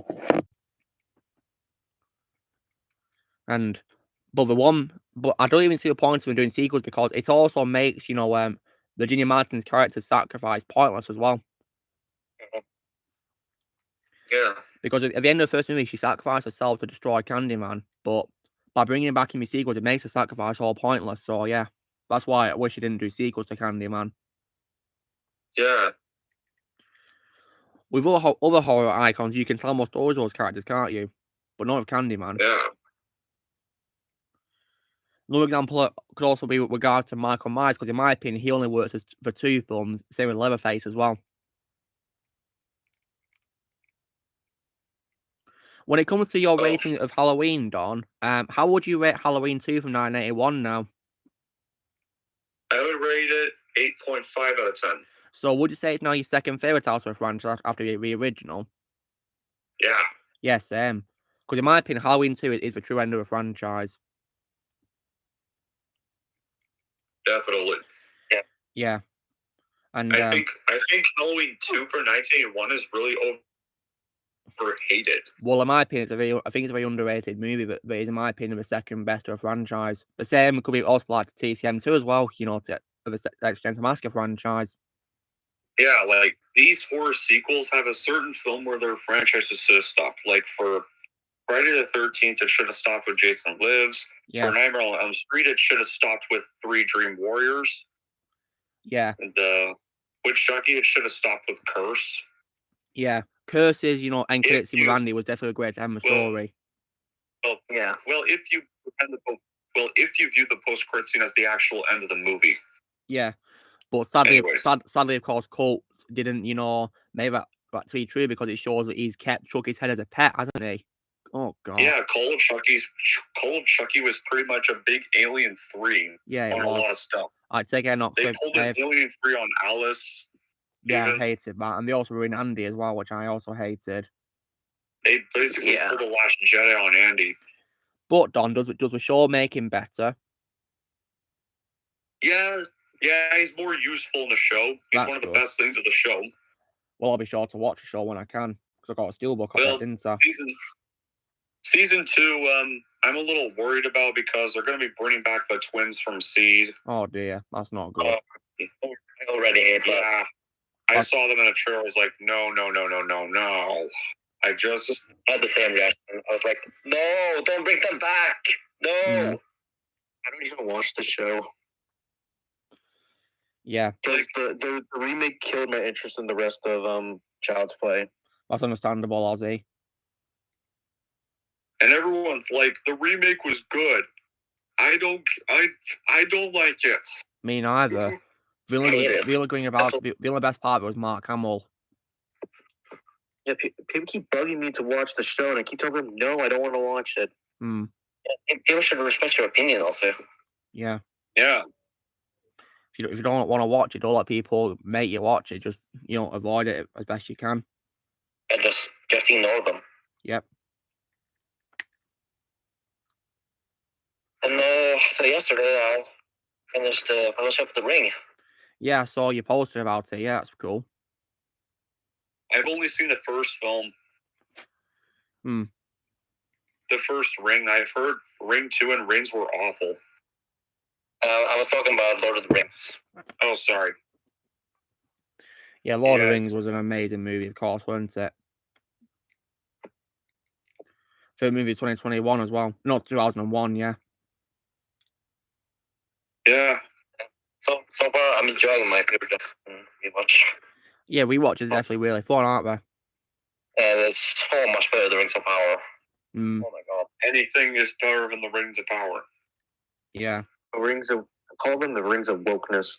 Yeah, dude, it's not Lord of the Rings at all. Yeah, I never say that at all in the title, and I never will. Yeah, because it's not Lord of the Rings. As a fact, it's just not Lord of the Rings. And apparently Galadriel is extremely unlikable in this show. Yes, she is. Yeah. Look at the massacre of my girl. And I also as well lost respect for Lenny Henry as well, because he said that, it's good to be unfaithful to Tolkien's work as well. Yeah, pretty much the entire place. No. Yeah. No. Like, anyone who says that it's good to disrespect Tolkien's work, I'll lose respect for. Or work of anybody. Yeah, and look at Amazon. They're dancing on his grave. Yeah. I mean, Peter Jackson, I do have lots of respect for, because he said in an interview that he didn't want anything in this world to influence his films. He wanted it to stay true to Tolkien's work, and he did that. He really did. He did just that. Because unlike Rings of Power's people, Peter Jackson respects Tolkien's work. And also, of course, he casted an actor who's met Tolkien, which is Christopher Lee. Yeah. Yeah, that's why Peter Jackson is my fourth favorite director of all time. Yeah, I love Peter Jackson. I do also love his work, as a producer of the Tintin as well, because he produced Tintin. Yeah, you have Steve Spielberg and Peter Jackson come together. Yeah. And apparently, I believe that the Peter Jackson is planning is going to be directing the sequel to Tintin, which is unfortunately in development hell. Oh. Which is a pretty big shame, because because that film deserves a sequel. Well, I gotta get going now, guys, but It was nice talking to you, Don. You take care, yeah? Yeah. Take care. Alright. See you, Don. Oh. Yeah, Don's nice to talk to, isn't he, guys? Really nice to talk to. Yeah. And Shadow, after you had the unfortunate experience of watching Rings of Power's first episode, did it make you appreciate Peter Jackson's work a lot more? Oh, yeah, well, I always love these movies. Did it make you appreciate his work a lot more when you rewatch it as well? Yeah, absolutely. Yeah. So one of these days, guys, I might probably just do like marathons of things to watch. Not as like, part of my channel commitments, for reviews or rankings, but just in my spare time, really. Yeah, I do that a lot nowadays. Yeah. I mean, Ozzy, what are you doing a marathon of, or planning to do a marathon of soon, or whatever? Well, during Christmas, it's gonna be a very short marathon on Christmas. And what's that gonna be? Let's see. Maybe a hint I can give you is this. Hold on. Is that Home Alone? Yeah. You going to watch Home Alone? Yeah, because every Christmas, guys, I always watch the first two films of Home Alone at Christmas. Yeah, I'm gonna watch the Home Alone duology. Yeah. And the Yeah, in my opinion, Home Alone is only two films, guys, not, a whole franchise of all these trash direct-to-video movies, which came after a third movie, which was also disappointing as well. I practically forgot about 3 and 5 at this point. I really don't remember them. It's best for you do, because 4 and 5 are just garbage, and I heard nothing but bad news about Home Sweet Home Alone as well, which I refuse to watch. Yeah, I refuse to watch the rest of them. I don't really Yeah, know Shadow. why I Shadow, you're seeing yourself in a lot of pain. You really are. I said I relied on your ranking video, which I loved. And based on what I said in my ranking video, Shadow, did it make you very glad that you have all the sequels? Yeah. Yeah. Yes. I mean, is there any particular thing I talked about which made you even more glad? Like, what thing in the sequels makes you glad you avoided them? That literally destroyed everything the Home Alone movie stood for. Yeah, that's exactly what we do. And I've also gone to hating the third film as well, guys. I've gone to hating it. Speaking of hating, you guys know earlier this week I saw Artemis Fowl. Oh yeah, I heard that movie was garbage, Ozzy. Oh my god, it was awful. It's literally if Harry Potter and Home Alone had a child. Oh god. And apparently, and it doesn't have awful CGI, Ozzy. Yep, like Oh, with dear. Josh Gad's mouth getting stretched out. Oh god. I don't want to imagine that, how that looks like. Probably pure cringe, it was isn't awful. It started reminding me of Scooby-Doo 2002's CGI. Remember with MJ and her face? Oh god. Not bad. That was pretty bad CGI, wasn't it, for that movie? Laughably bad. When I rewatched it, I was laughing. Like, I think in that year, you've got films which are better CGI than that, you know, like Lord of the Rings 2 Towers and Spider-Man 2002 and also Harry Potter and Chamber of Secrets as well. But we include Attack of the Clones too. Attack of the Clones, yeah, that was great CGI too, absolutely. Way better. Because Attack of the Clones, as I talked about, guys, in my opinion, doesn't deserve the hate either. I like that movie. I love the prequels. Yeah, and I don't think the Clone Wars film deserves any hate either. Of course it doesn't. It's good. It just feels like, you know, a set of episodes of a story arc, doesn't it, really? It's put into a movie, doesn't it? Yeah. Because I think that's what it was going to be, yeah. I just thought the Clone Wars movie was okay, but I don't hate it. Yeah. I'd take it over, you know, the sequel Trilogy and Solo. I've practically forgotten the sequel trilogy at this point. Yeah, keep doing that for your own sake, Ozzy. So, Ozzy, do you plan to get Jurassic Park Dominion on DVD when it comes out for you? Is it out for you? Yes, because all I found is 4K. Yeah, and wait, is it in 4K for you right now? Yeah. Well, if you get it in 4K, you do get Blu-ray with it, you know, as well as a 4K disc. Oh crap! I didn't even know that. Yeah. I know a Deadpool one did come with it, but I didn't even think of that one because I forgot about it, to be honest. Yeah, I think all 4K DVDs always come with a Blu-ray disc as well as a 4K one, which is pretty handy. Kind of like how Blu-rays come with DVD discs in normal quality. Yeah. Yeah, that can happen with many things I've got, yeah, because that in between film I got on Blu-ray, guys, that came with normal DVD as well. So I think so did Tintin too. Yeah. There's also one topic I've been thinking of talking about, guys, which is of course like favorite standalone films of all time. I mean, I don't even. It's hard to say if I've got one really. You know, a film which isn't a sequel or part of a franchise. It's hard to decide really. I mean, Ozzy, I think I know yours. Obviously, E.T., isn't it? Yep. Because that movie didn't have a sequel, did it? Thankfully.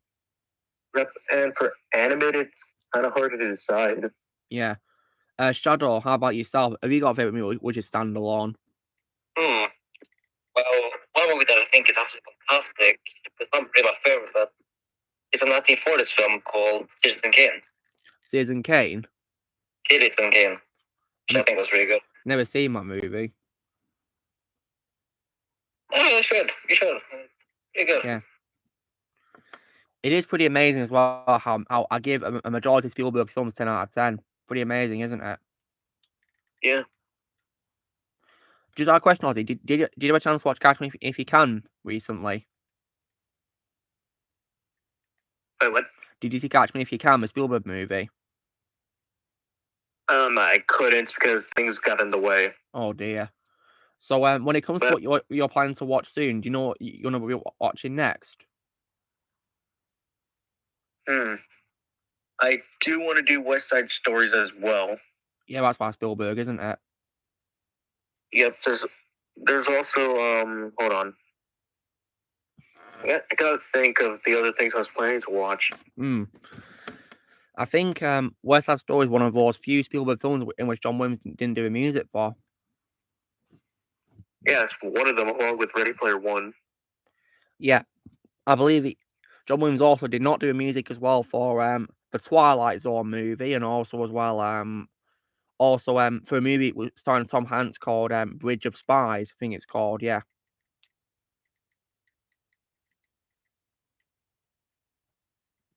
And also as well one called, I think it's called The Color Purple. I think it's called The Color Purple.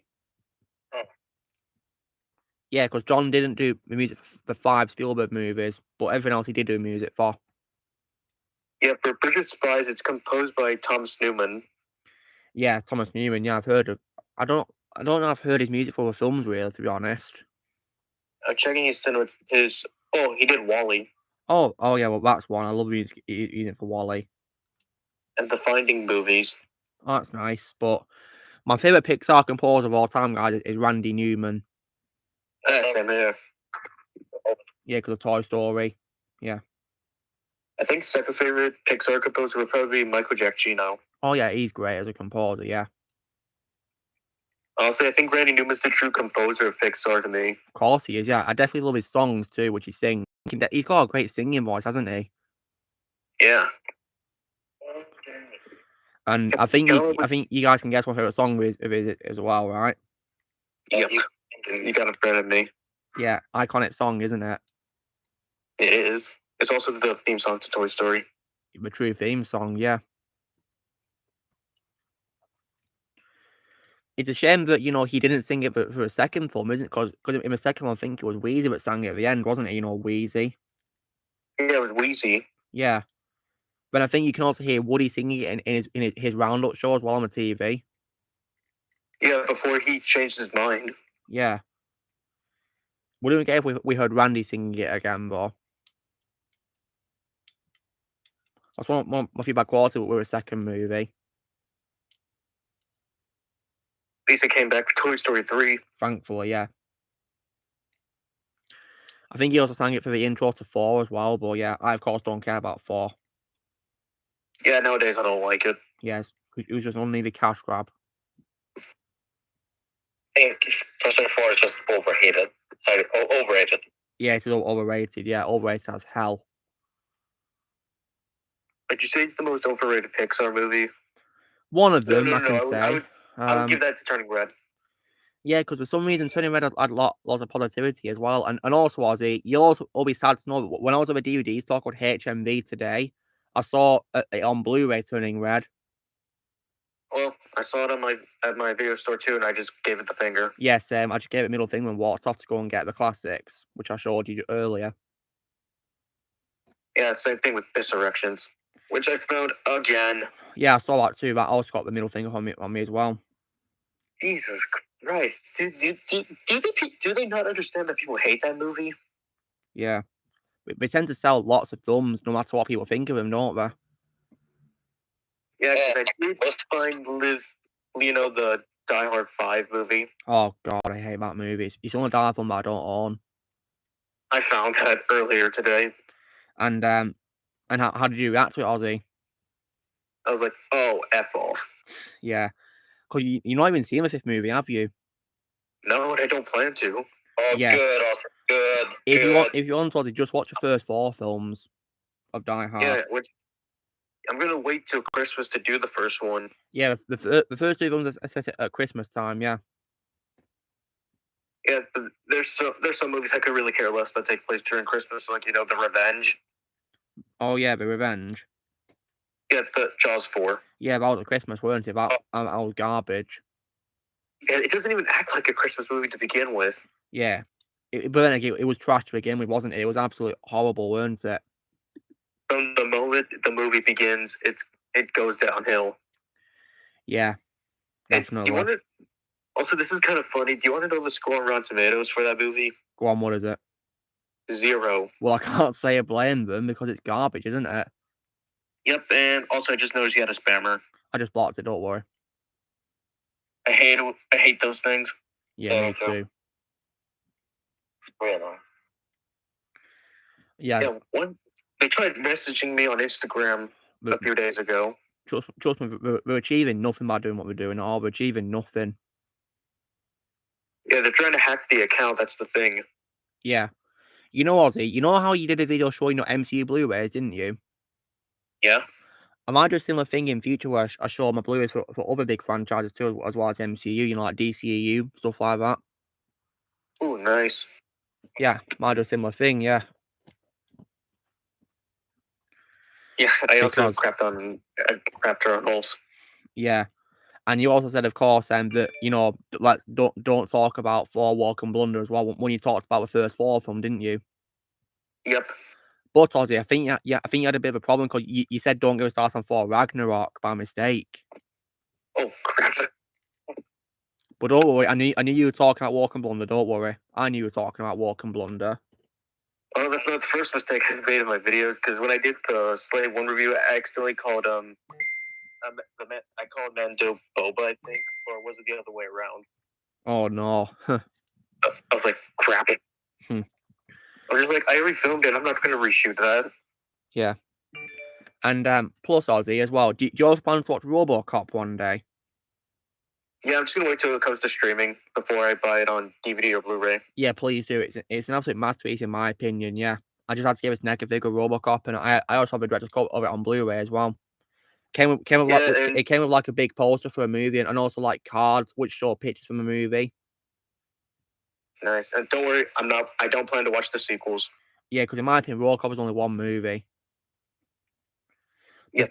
The first sequel is okay in my opinion, but unfortunately, it does undo the happy ending of the first movie, and also the third movie is also garbage, and the remake is also fine, but in my opinion, a bit downplayed in terms of the gore compared to the original.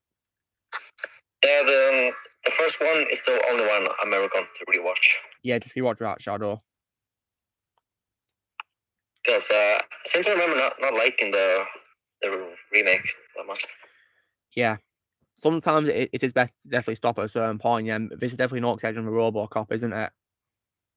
Yep. Yeah, because just like with movies that didn't need sequels, there's movies that should have stayed as one.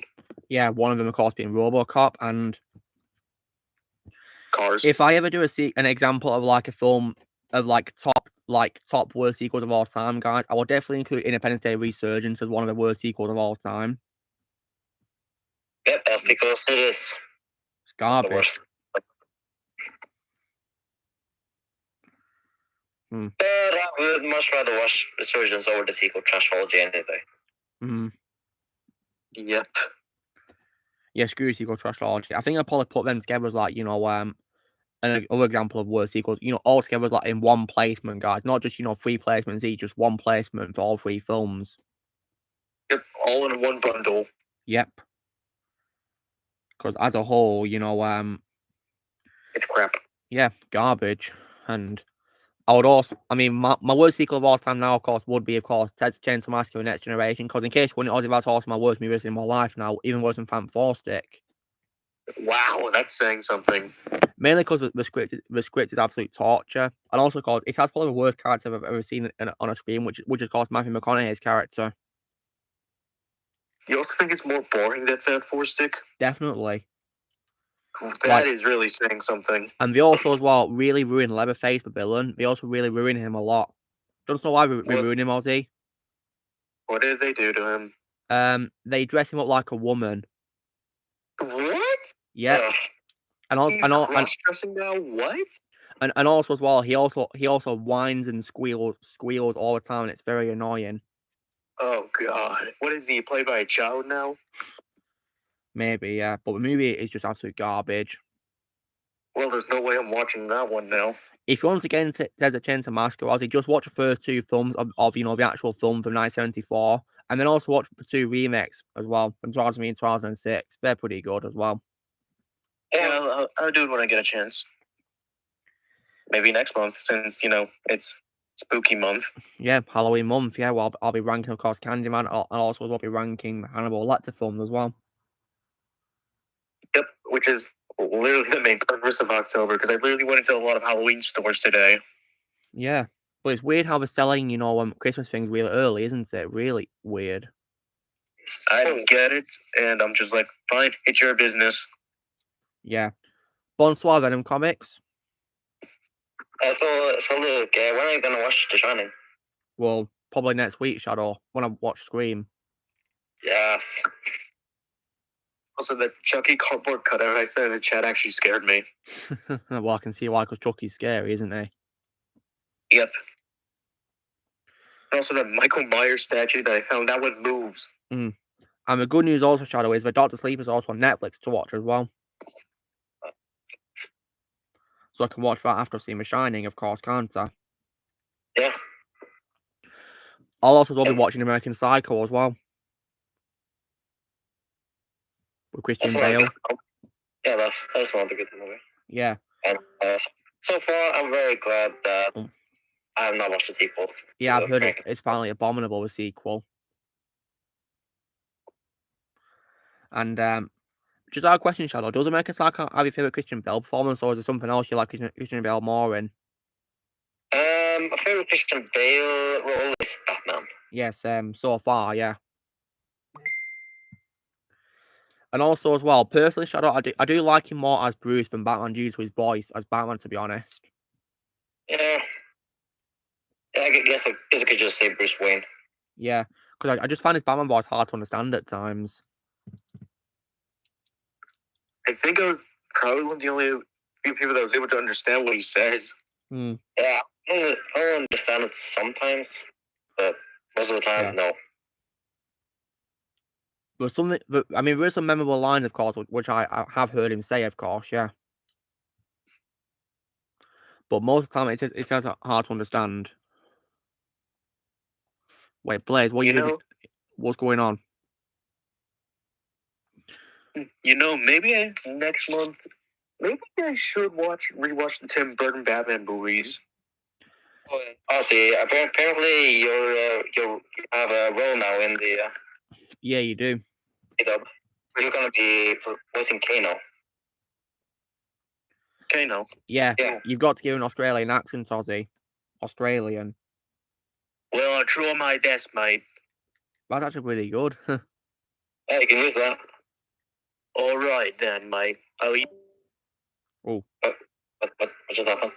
Must be a connection problem. What the? I think I'm having connection issues. Yeah, probably. I just got disconnected and reconnected twice. That's so weird. Really is. It's very annoying. I think it's because I swapped devices because this is my phone and I'm on my old one. Oh, nice. See, are you back home now, Ozzy? Yeah, I'm back in my room. Nice. Oh yeah, there's Buzz. And there's my stream as well. Yep. I just watched on my iPad. Yeah. I watched the film on my phone. Yeah, because Shadow, based on your camera, do you put your phone under like a duvet, something like that? What? You know, that you're using to talk to us on. Do you put your phone under like a duvet or something to cover it up? No, I just use my laptop to talk to you guys. Oh, okay. Because your camera's on, but for some reason there's something blocking your camera. Yeah, I just have like it's on it. Okay. You try to look at Ricky Burke again. Look who's with him. No, not the mouse. No, don't worry. Look, he's attacking him. Oh, that's so satisfying. Yeah, Ricky's funny, isn't he? Yeah, he went to Comic-Con early, and it was really funny because there's a video he was trolling people dressed up, and it was incredibly funny. The mon's been on mute for ages, guys, hasn't he? Yeah, I think the funniest show he did was when he trolled Darth Vader cosplayer. Oh yeah. The mon's been on mute for the whole chat, guys. I mean, if he's going to be on mute, why is he even here? Is he on his phone this time? Yeah, because he's using his second account. That's on his phone. He's probably falling asleep. Because his purple account is like for his laptop, I think, or his computer. I don't know. I don't think it's like a computer or PC or a laptop, I think. Yeah, but his orange account's for his phone. My laptop's on my desk right now. Oh, nice. Let me go to it. I've not seen Dog Soldiers, no. Never heard of it. I do. Nice. And what's left of my calculator? What's left of it? Well, it's not really broken. It's just been used. Has it seen better days? Yes, it has. Probably when I first got it from eBay. Yeah. Yeah, because it's either I get a calculator or I else have to borrow one from school. Yeah. So when it comes to Scream, guys, Blaze was able to send me the films, and the good news is that the Scream 4's on Netflix for me to watch, which is handy. Nice. But Blaze thankfully helped me out with your films. Wait, you're gonna like my favorite slasher? Yeah, because Blazer, you wanted me to watch this game film, so you sent it to me, didn't you? Mm-hmm. Yep. So I'll be starting to watch them tomorrow, guys, which will be fun. Yeah, good luck. But I've heard that apparently the third one is the weakest, apparently, or the worst one. The third one. Yeah, it is the weakest one for me, but it does have one good thing, so you probably notice when you see it. And what's that good thing, Shadow? Okay, do you mind if I tell it? Yeah, tell me, what is it? Carrie Fisher makes a cameo. My Oh, favorite actress. nice. That's great. I'll be. It's definitely worth watching to see her. Yeah. And Yeah, when I think and I think also she's Shadow, you know when it comes Yeah. to Big Bang Theory, I also I've been watching the first season. It's really funny, the first season of Big Bang Theory. Yeah. And I definitely think it has a great pace as well, because the episodes are like 20 minutes long, and it's just perfect for me really. And I'm also very excited to see a cameo of our celebrities as well, especially of course James Earl Jones. Yeah, I've seen that episode, and so far it's actually my favorite episode in the show. Yeah, did you watch it, Shadow? Of course. Yeah, I watched it. Yeah, this is getting so incredibly annoying. Why is it disconnecting, Ozzy? It makes no sense. I don't know. Yeah, what a pain. If it does it again, I'm just gonna swap to my computer. Yeah, I think Bob might be a good idea in case it keeps doing it. Yeah, because this is honestly really starting to piss me off. Yeah, I can't blame you. But this is the first time it's ever done that, to be honest. Hmm. I've never had connection issues until now. Hmm. Headcanon Shared Universe? I don't know. Honestly, though, when it comes to films trying to set up a shared universe, it just annoys me. Yeah, The Mummy failed, Scooby-Doo failed, and Power Rangers failed. Oh yeah, Power Rangers 2017 was supposed to be a setup for a cinematic universe. And what universe was it supposed to be with? Was it what other franchise was going to be in it? It's supposed to be crossovers with Power Rangers from different dimensions, from what I heard. That's stupid. And as the guy who watched Power Rangers, there was already an episode in 2003, I think. And Ozzy wasn't the female Power Ranger played by someone called Becky G? Is it? There's two. Well, was one by Becky G? Let me search up both of the female Power Rangers. Wait, isn't Power Rangers 2017 the one without the morpho? It's like a live action one, Blaze. Yeah. Oh, I think I've seen that one. I'm searching. Yeah, how was it for you, Blaze? Pretty weird. That's the Yellow Ranger. And who is it? Blaze or Ozzy? Becky G. Oh, I was right. Nice one. And Ozzy, when it comes to our movie, would you say that the best part was Bryan Cranston? I really don't remember that movie because it's been a very long time since I've seen that. And was it bad in your opinion, Ozzy? I remember thinking it was okay, but not really interested because, again, I'm not a little kid anymore. Yeah. And did it try? And it did, of course, try to set up, of course, a shared universe with other Power Rangers dimensions. I think it tried to, but it's been a very long time. I read it up recently when I was going through like forgotten movies, and that was one of them. Yeah, Forgotten, eh? Is that did it bomb at the box office? Yep. Well, that's probably why, because when films tend to bomb at the box office, they tend to be forgotten, don't they? Usually. Yep. And there's some which, in my opinion, didn't deserve to bomb. Like, for example, Blade Runner 2049 didn't deserve to bomb, in my opinion. Oh, definitely. And also as well, Dredd in 2012 as well. Carl Urban's Dredd movie that also bombed, sadly. Oh, that was a good one though. Yeah. Yeah, because in my opinion, it's wicked underrated, and in my opinion, deserves sequels. It's also made by the guy from X-Men. Yeah, that's really cool, isn't it, boys? Yeah, I'm going to be watching that movie. Good chance. Yeah. Also, Bill Hader's also in the Power Rangers 2017 movie. Yeah, he's a Blu-ray Dredd guy. I adore this movie. Love Dredd. Just wicked underrated and deserves more love. So yeah, Legal Superfest will come onto HBO Max on Monday. Oh, nice. I think you'll like it. It's a pretty good movie. For Norway or For Norway, at least. I don't know about America. Blaze, you already sent me Dread. Did I? Yeah, you already did. Oh, wow. Yeah, and Ozzy, haven't you already watched it, of course? Yeah, I did watch it. And Wait, Blaze, you did not need to send me Dread. because you have it, don't you, Shadow? Yeah, and they said more to me. And are you going to watch it one day, Shadow? Yeah, just saw it. Yeah, because right now, are you doing your Lord of the Rings marathon?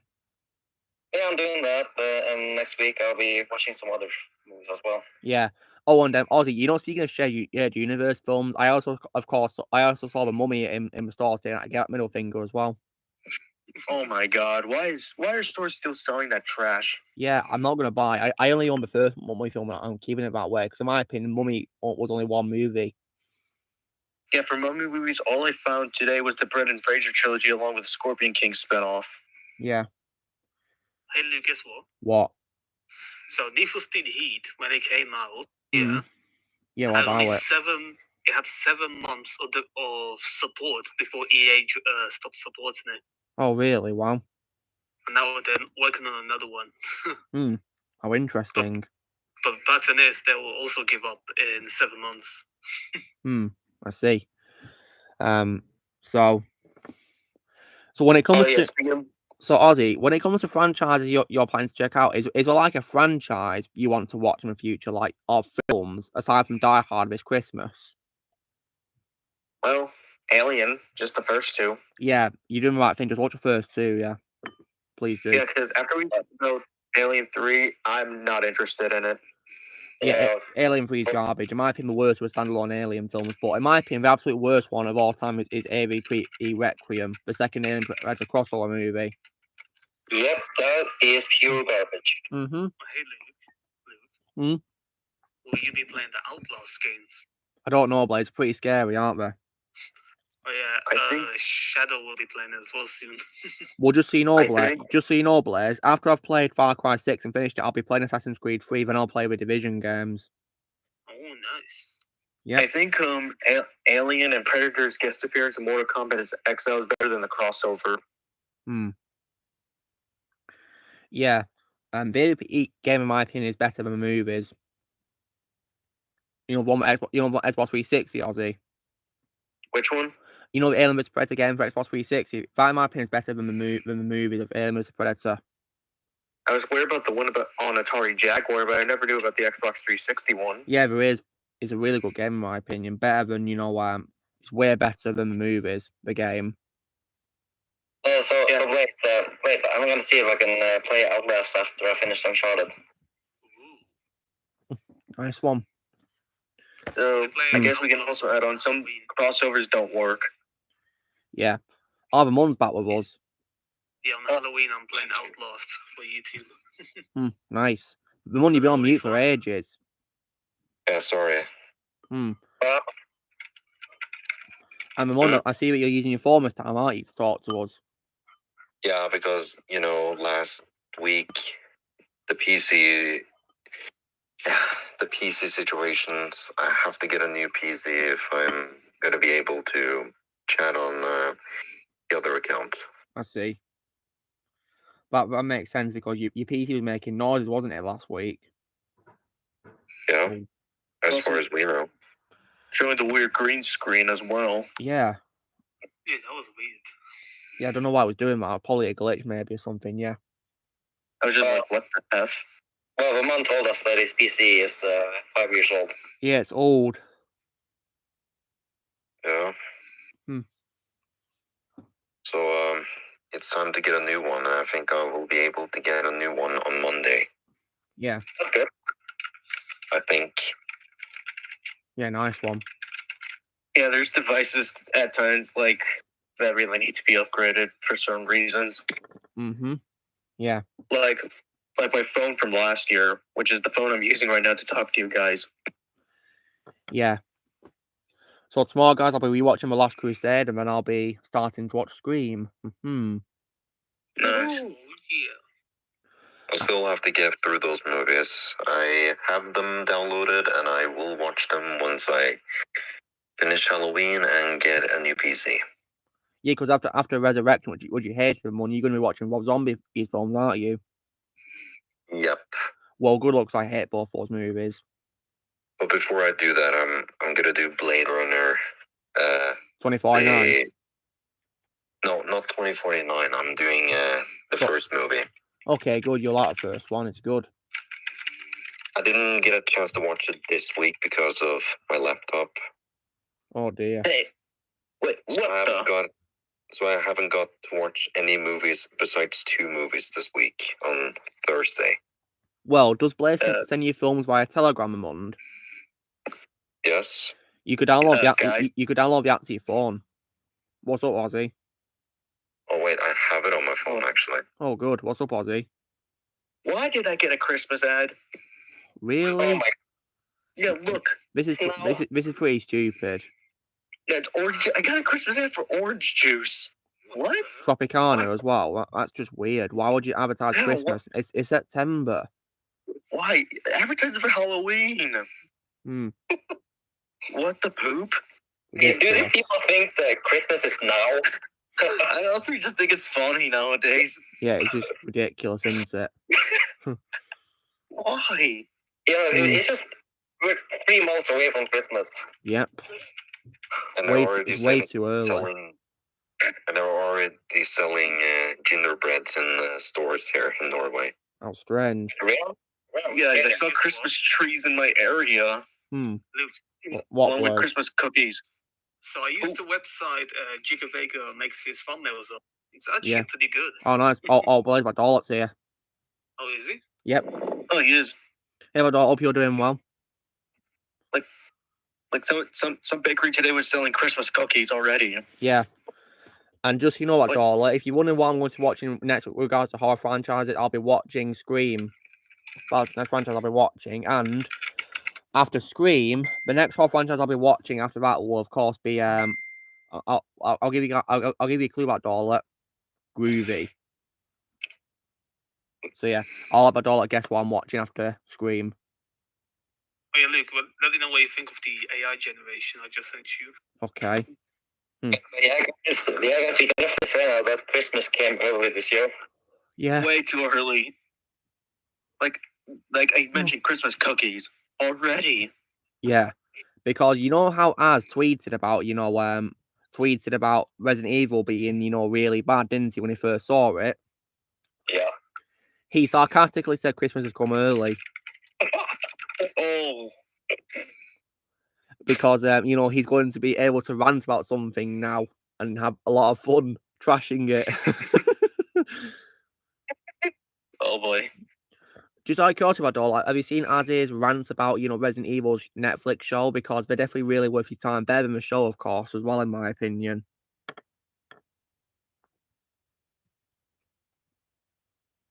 Ooh, this one's cool. Let me show you this one, Luke. This is Dead Space, so let's see what you think of it. Yeah, absolutely better indeed, my daughter, yeah. And I found his comment about, the COVID reference episode 2 really funny as well, and also how he commented about Blade as well. Blade. I mean, because Blade, when I tell you that Blade's in Resident Evil, does it make you laugh? Yeah. Because it's just stupid, isn't it? It's like this stole thingy Blade from Disney. Blade, these photos look like they're from a Laker movie because of the way they are. Yeah, pretty cool, right? Yeah. Pretty cool, yeah. Let's try this one up, Bioshock. Let's see what it generates for me. Yeah.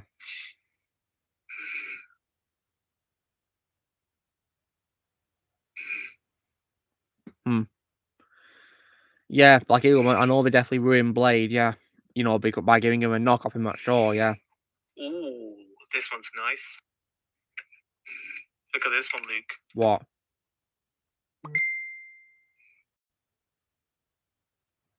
Let's have a look. That's cool. Yeah. Okay, so I have one credit. So what would you suggest the AI generated? What's up to you? And today, me and my dad watched Rebels again. That's nice. Okay, let me try this. That's cool, I like you watching Supernatural. Let me try Sinister and Resident Evil. It's not like show This tweet is Supernatural, funny. really. I've watched the first 5 seasons, really, to be honest, but I did check out the Scooby-Doo episode and also the episode called Lebanon, the 300th episode. I thought this tweet from Az was funny about Matrix. Yeah. Wait, is that why I sent you, Ozzy? I searched it up on Twitter. What? That's pretty cool. Funny, find isn't the it? other one.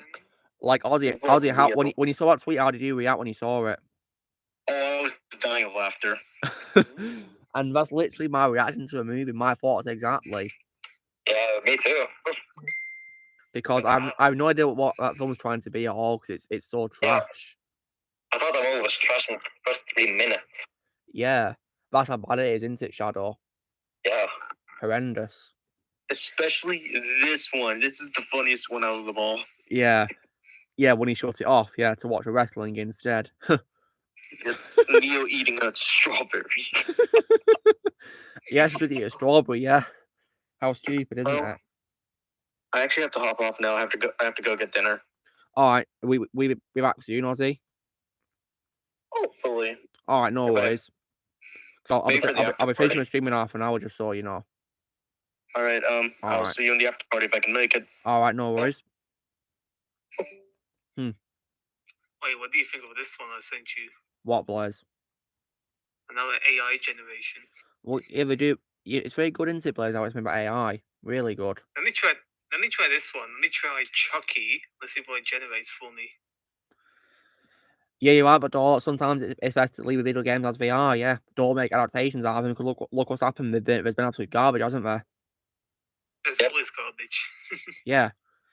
For example, the worst one I can say which is based on a video game would actually be Mortal Kombat Annihilation. Oh no. Yeah, it's trash, isn't it, Blaze? Really bad.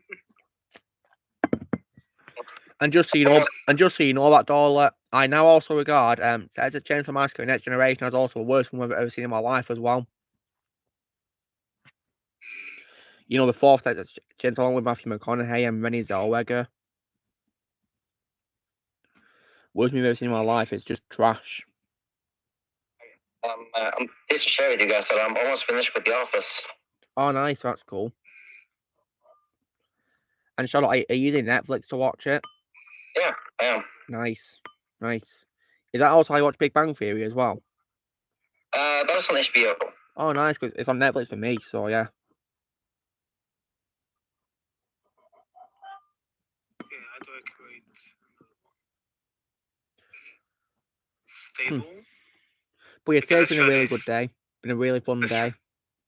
Let's try this. Chucky. Oh, Chucky. Killing. Who should he kill? Killing Albert Wesker. Let's try that. Yeah. That's pretty cool, isn't it, Blaze? Let's see how well it generates it, actually. That'll be cool. Yeah. But sometimes, guys, I'm usually glad that bad things get made just like I can hear people rant about them. Because it can be so entertaining, really. I mean, Blaze, when it comes to a bad thing being made, who do you like to listen to who rants about it? I think Az is. Yeah, Az. Yeah, because have you watched his rants, Blaze? Yeah. Yeah, they're funny, aren't they, Blaze? Yeah. This doesn't look like Chucky, in my opinion. What do you think? Really? Let's have a look. It's probably going to be obscure, isn't it? Because of the lighting, isn't it? It doesn't look like Chucky or Albert Wesker on there. Looks like Michael Myers.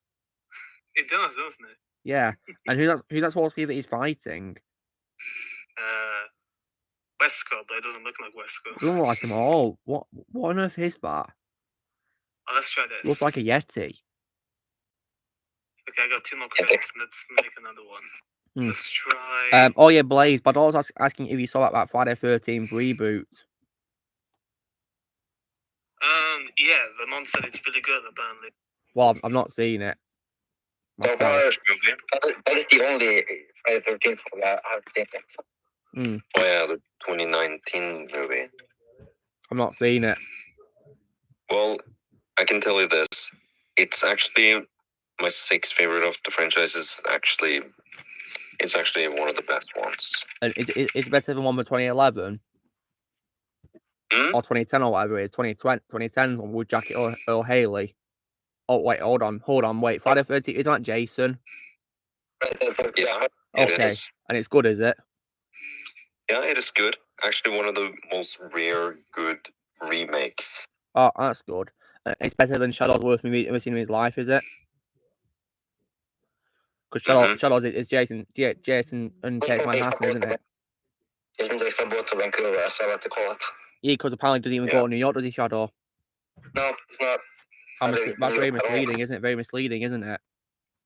It is. And everything about it is just so bad. Like, It is. So, if I was to give you like a random bad quality, Shadow, would you say all of them would apply to this movie? Anyway. Okay, how about boring? Yes. How about character assassination? Yep, they made the Jason into a live action cartoon. Oh God. Okay, Luke. What else? How about unlikable characters like heroes or whatever? Literally every single character. Oh dear. So annoying. Yeah. You just want them to die. Yeah. Oh yeah. But a question for you, Shadow, from my daughter asking, did you feel cringed when you see Jason Voorhees in space like in Jason X? Yes. I just found this so laughable to look at. Like, oh my God. Yeah. When it comes to, Jason Takes Boat to Vancouver, would you say that movie is laughably bad, Shadow? So bad. Does it make you laugh because how bad it is? Yes. So, would you say it's best to watch as a comedy, Shadow? Yeah, you can see it as an intentional comedy. Ooh, this one's nice. What is Blaze? Yeah. Look at this one. And Bemund, have you got a worst movie you've ever seen in your life now? Right now, I think the worst movie I've ever seen in my entire life would be. This is hard. But the worst movie I've seen in all time must be.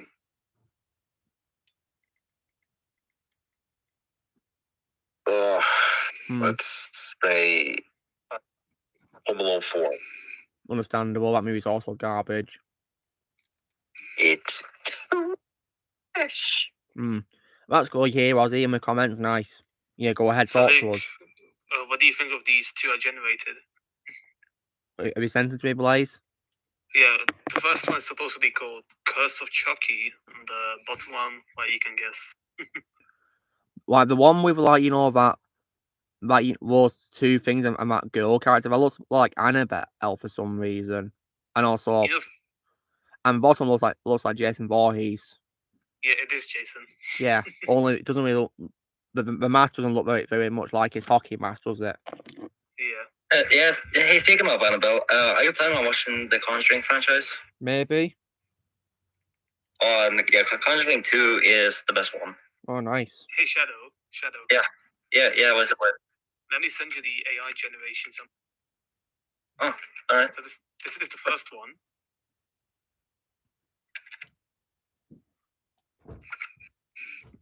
Also, Shadow, do you reckon the music is also bad as well in Jason Takes Boat to Vancouver? I barely even remember it. But since I remember, yeah, it was pretty bad. So very forgettable and bland music. Very forgettable. Oh dear. And I'm not sure. I'm not sure that movie won Worst Picture at the Razzies, but I really hope it did. Well, it probably deserved it, didn't it? Yeah. But I was asking you if you like Tommy Jarvis, Shadow. What? Tommy Jarvis, the character from Friday the 13th, he is. I don't know who Tommy Jarvis is. I think it was decent. Decent. He's one of the best human characters in the franchise, in my opinion. That's cool. Especially in the 6th movie. And that is also my favorite Friday the 13th movie. Oh, nice. And it's also where the franchise should have ended. I see. Well, I'll be sure to check out all the something. films, yeah. Let's have a look at this list. Forward to Vermont. Oh wow, this looks. What I might do, guys, is I might probably watch, both of, Jason and Freddy's films, to, franchise by franchise. Then after I watch both franchises, I'll watch Freddy versus Jason. Yeah, that is a good idea, because that's what I did when I watched them. I watched them together so I could, get to the crossover. Yeah. And unlike, some people who've been pretty rude to me, I will be watching these horror franchises. Nothing can stop me. Oh, yeah. And it also breaks my heart that the people who've done this, whether, who did that, were people who supported before but been rude to me then. Mm-hmm. Preston. I mean, Shadow, did you immediately lose respect for him when he did that? Yeah, I hated him immediately. He did that. Yeah. Like, I'm like, I was like thinking to myself, really, Preston? Really? Yeah, because I literally... You heard Luke say that he was going to watch the Chucky films. Yeah.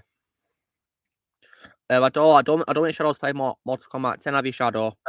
I don't know. Yeah, Mortal Kombat X, yeah. Well, apparently in that game, Jason's a DLC character in that game. Oh yeah, that's yeah, that's yeah, because in that game you have lots of horror characters in there. Like you've got Jason and also Leatherface and Bane and Predator, which is pretty cool. And in Mortal Kombat 9, you've got Freddy Krueger. What's pretty cool, Shadow, is in that game, what England prize role in that game. Oh, awesome. Yeah. You also got the Predator in KX. Yeah, I said Predator and Alien, Blaze. Also Tremor. Tremor? Yeah. Wait, as in the creature from a movie? No, in MKX. Wait, who's Tremor, Blaze? Oh, the Earthbender. What film is it from, the Tremor?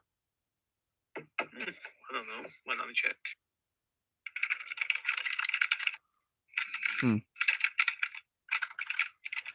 So, yeah. KX.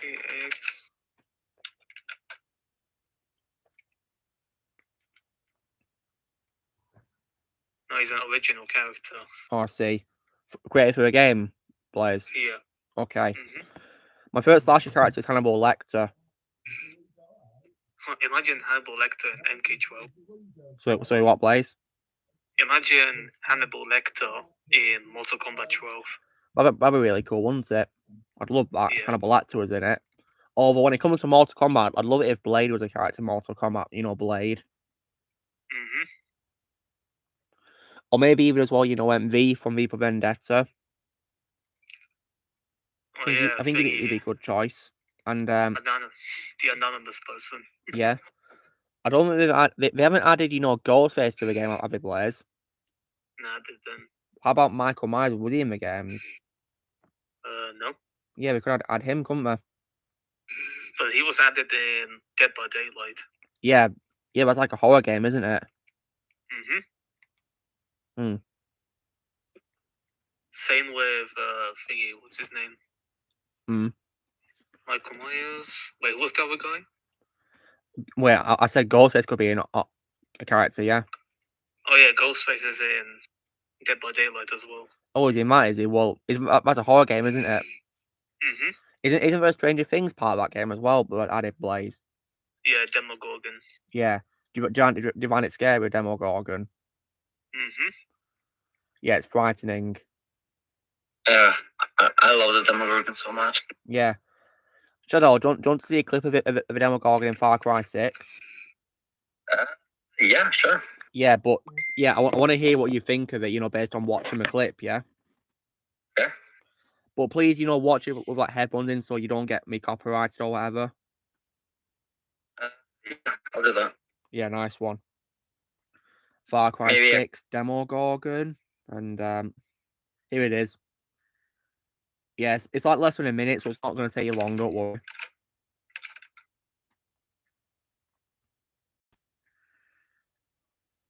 There you go. It is pretty scary though, yeah, because it comes out of nowhere and all that.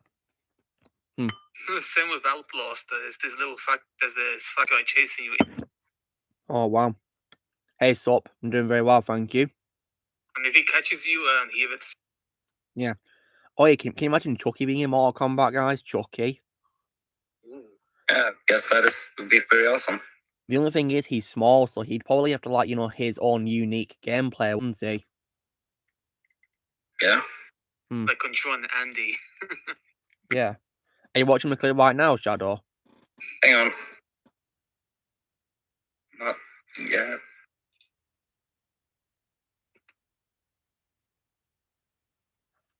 I'm watching it right now. Yeah, it is pretty scary, but yeah. But I don't really need sound. Okay.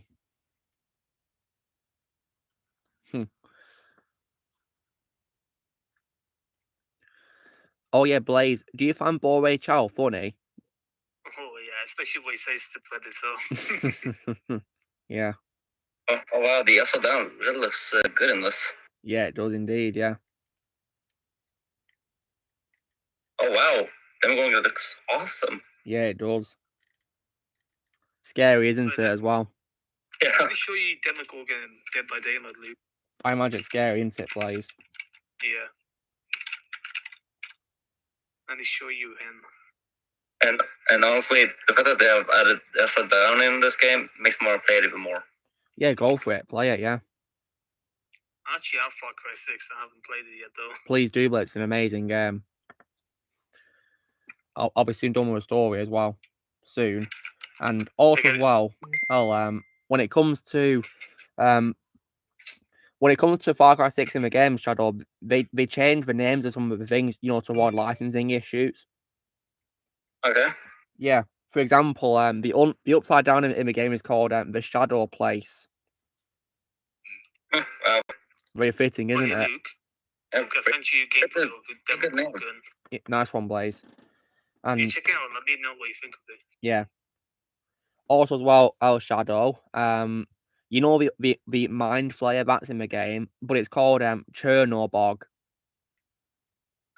Nice. Yeah. And the Demogorgon's called El Deveredo, I think it's called. El Deveredo. Okay. But sadly, Vecna's not in the game, sadly. Vecna's not there. Oh. Because the thing is, that DLC was made before Series 4 came out of the show. Well, I guess that makes it a little more understandable then. Yeah. But it is pretty scary, and plus, Shadow, when you play the game, will you listen to Running Up the Hill remix when you play the Stranger Things level? Oh yeah. Oh, I will. Yeah, because I played it and it made it more fun to play. It was epic. I think I'll play it on repeat so I can listen to it. Yeah, I played like an hour version of it. Yeah. There's also a DLC as well in Far Cry 6, which involves you have to, Danny Trejo guys as well. Oh yeah, Danny Trejo. Yeah, Trejo, yeah. And also as well, there's also a DLC which is inspired by Rambo as well.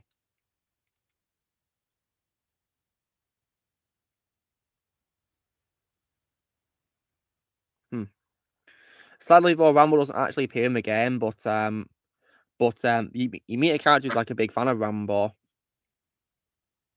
I guess that's good enough, I guess. Yeah. Then if you want to see Rambo, then play Mortal Kombat 11 because he's DLC in that game, voiced by Sylvester Stallone himself. That's pretty cool. Indeed, yeah. Yeah, but Dola, I mean, I think Atlantis Lost Empire as a whole is an underrated film. I got it on Blu-ray today.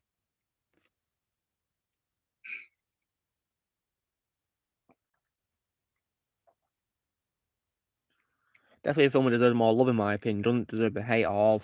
It's a great movie.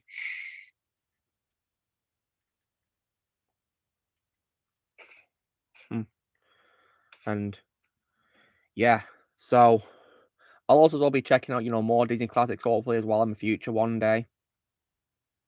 But right now, of course, I've got a commitment of watching horror franchises, of course.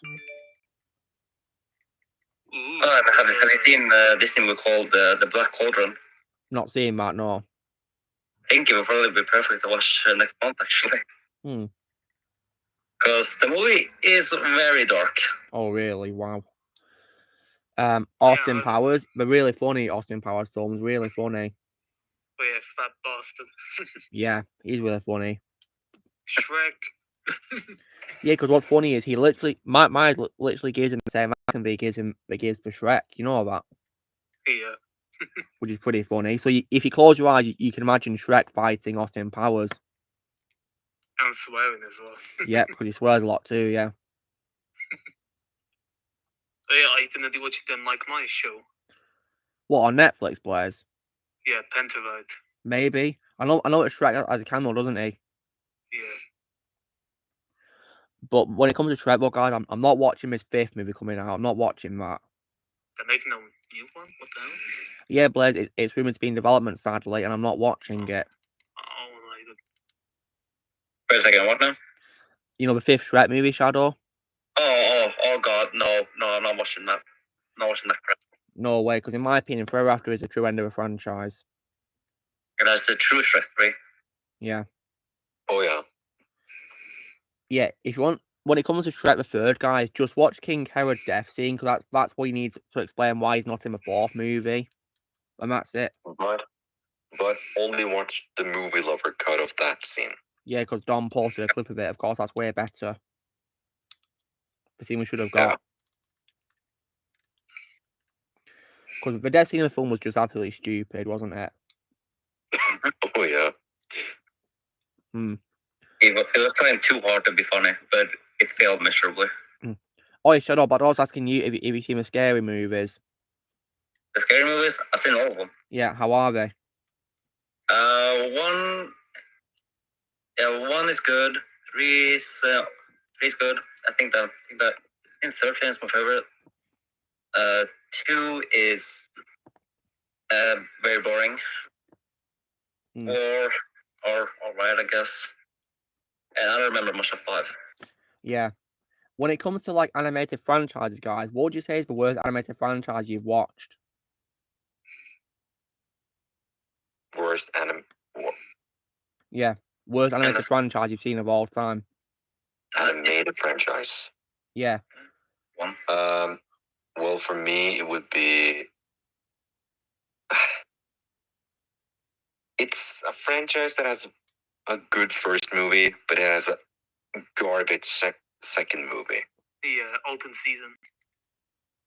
Yeah, I think that's the open season as well. It only saw one movie, and that was it for me. Well, yeah, is that all on your scene, Shadow? Yep.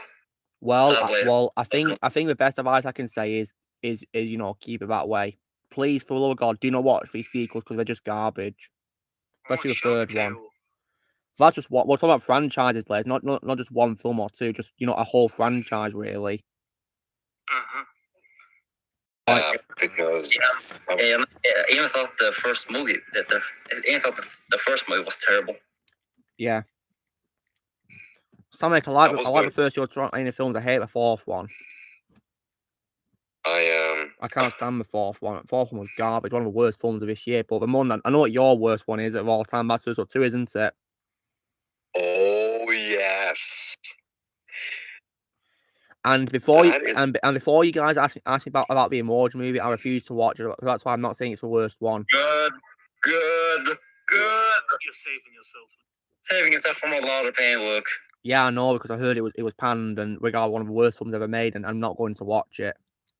And that is the worst animated movie I've ever seen. Well, Shadow, if that's true, then please also, for the love of God, avoid Suicide 2. Please avoid it.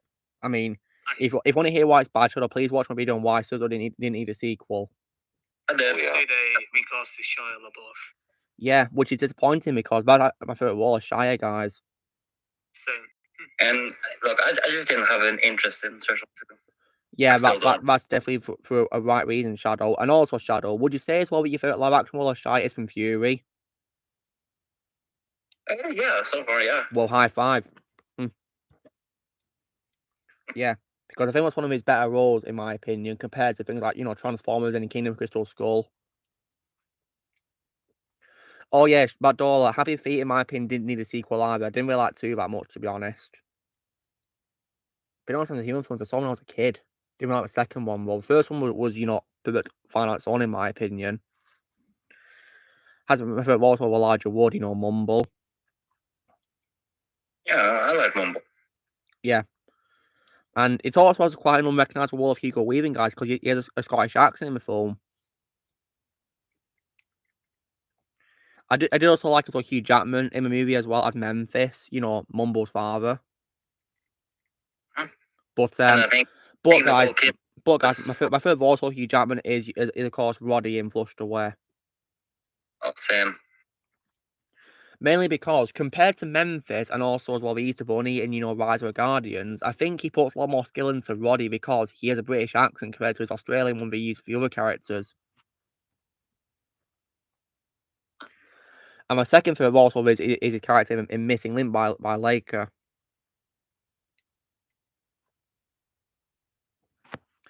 So yeah, so Shadow, please as well, you know, keep it. Just watch only the original Surf Up and that's it. Just stop right there. Oh yeah. Yeah. Cause and the same thing also applied to your open season stance because you've only seen the first movie, haven't you? Yeah, and I wish I could erase them from my mind. Yeah, just keep it that way for your own sake, because the sequels are garbage. Even more garbage than the first movie. Absolutely, yeah. Well, the first one wasn't even good enough to have sequels, in my opinion. I didn't think it was good at all, actually. Yeah, the humor wasn't really that good, in my opinion, and we also wasted Jon Favreau as well. Oh yeah, he was in the movie. Oh yeah. But wasted, sadly, and I think Patrick Wilson was also wasted a little bit as well in the movie. But you know, I mean, I like Ramin Djawadi's music, and also the animation was fine, and like Sony's films are in general, and Martin Lawrence was also fine as you know Boog, and Ashton Kutcher was, in my opinion, good as Elliot. I mean, Elliot was more top of his compared to the sequels, thankfully, because they made it very unlikable in the sequels, didn't they? So talk about character assassination. Well, Black Eagle, when I stopped watching Ninjago after Kirby Moore's last episode anyway. Yeah, I stopped too, and haven't looked back. Because like with Paul Walker in Fast and Furious, guys, I can't continue Ninjago without Kirby. Because I can't continue Fast and Furious without Paul, and I can't continue Ninjago without Kirby. And F9 was also an nail in the coffin for me with regards to Fast and Furious. I'm not going to watch F10 or 11 or Hobbs and Shaw 2, really, to be honest. Yeah, I don't recommend to continue because we lost. Oh, yeah, because she's going to be in the 10th one, isn't she, for God's sake? Ugh. Can't stand her. So, yeah. So, when it comes as well to Hellraiser, guys, the horror franchise, I'm only going to watch the first 3 films. Yeah, you should probably keep it that way. Because 4 is the nail in the coffin. Yeah, I heard that apparently the sequels after film were very, very bad, and apparently there's going to be a new one which also looks pretty bad too. Yeah, I ended at thingy Hellraiser 6. That's where I ended. But Blaze, so thank you for watching Hey, the Connor. sequel. So I don't have to. Yeah, Inferno was weird. Bloodline was also Apparently, Shadow. Apparently, Blaze, despite being called Infernal, there's not even any fire in the film, is there? There's no fire, is there? Yeah, no fire. That's very misleading. Yeah. Thankfully, guys, the Immortal movie didn't get sequels, did it? Thankfully. Yeah, I think it was a bomb. In my opinion, a better animated sequel than a bad first movie was probably Angry Birds movie 2. Yeah. Because I actually own my DVD, guys, but I don't plan to buy the first one anytime soon. Because in my opinion, Angry Birds 2 should, in my opinion, be a standalone movie. Feels like it too. Yeah, the Angry Birds movie 2 is just way better than the first movie, in my opinion. Definitely, yeah. I don't like the first movie, but the second one was actually really good. Yeah.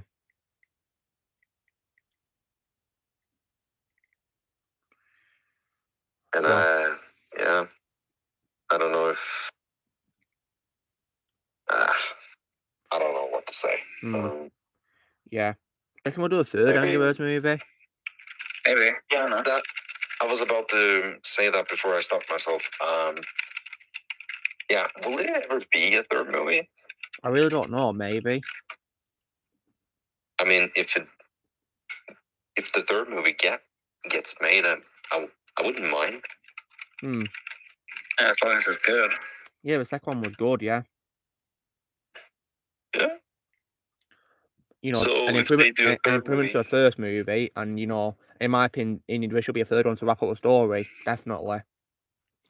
yeah, it could like expand the story, explores places of the Angry Birds world that we have never experienced before.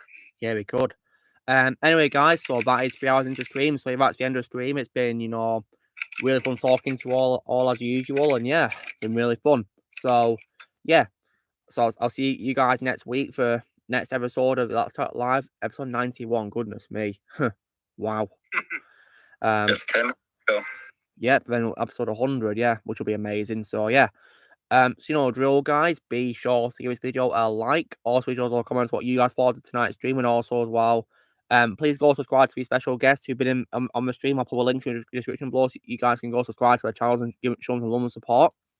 Also, be sure to join Team Fan by pressing subscribe for more videos coming in the future. If you'd like to be a member, you can join us using PC Lads, or you can leave a description, and we will see you all later.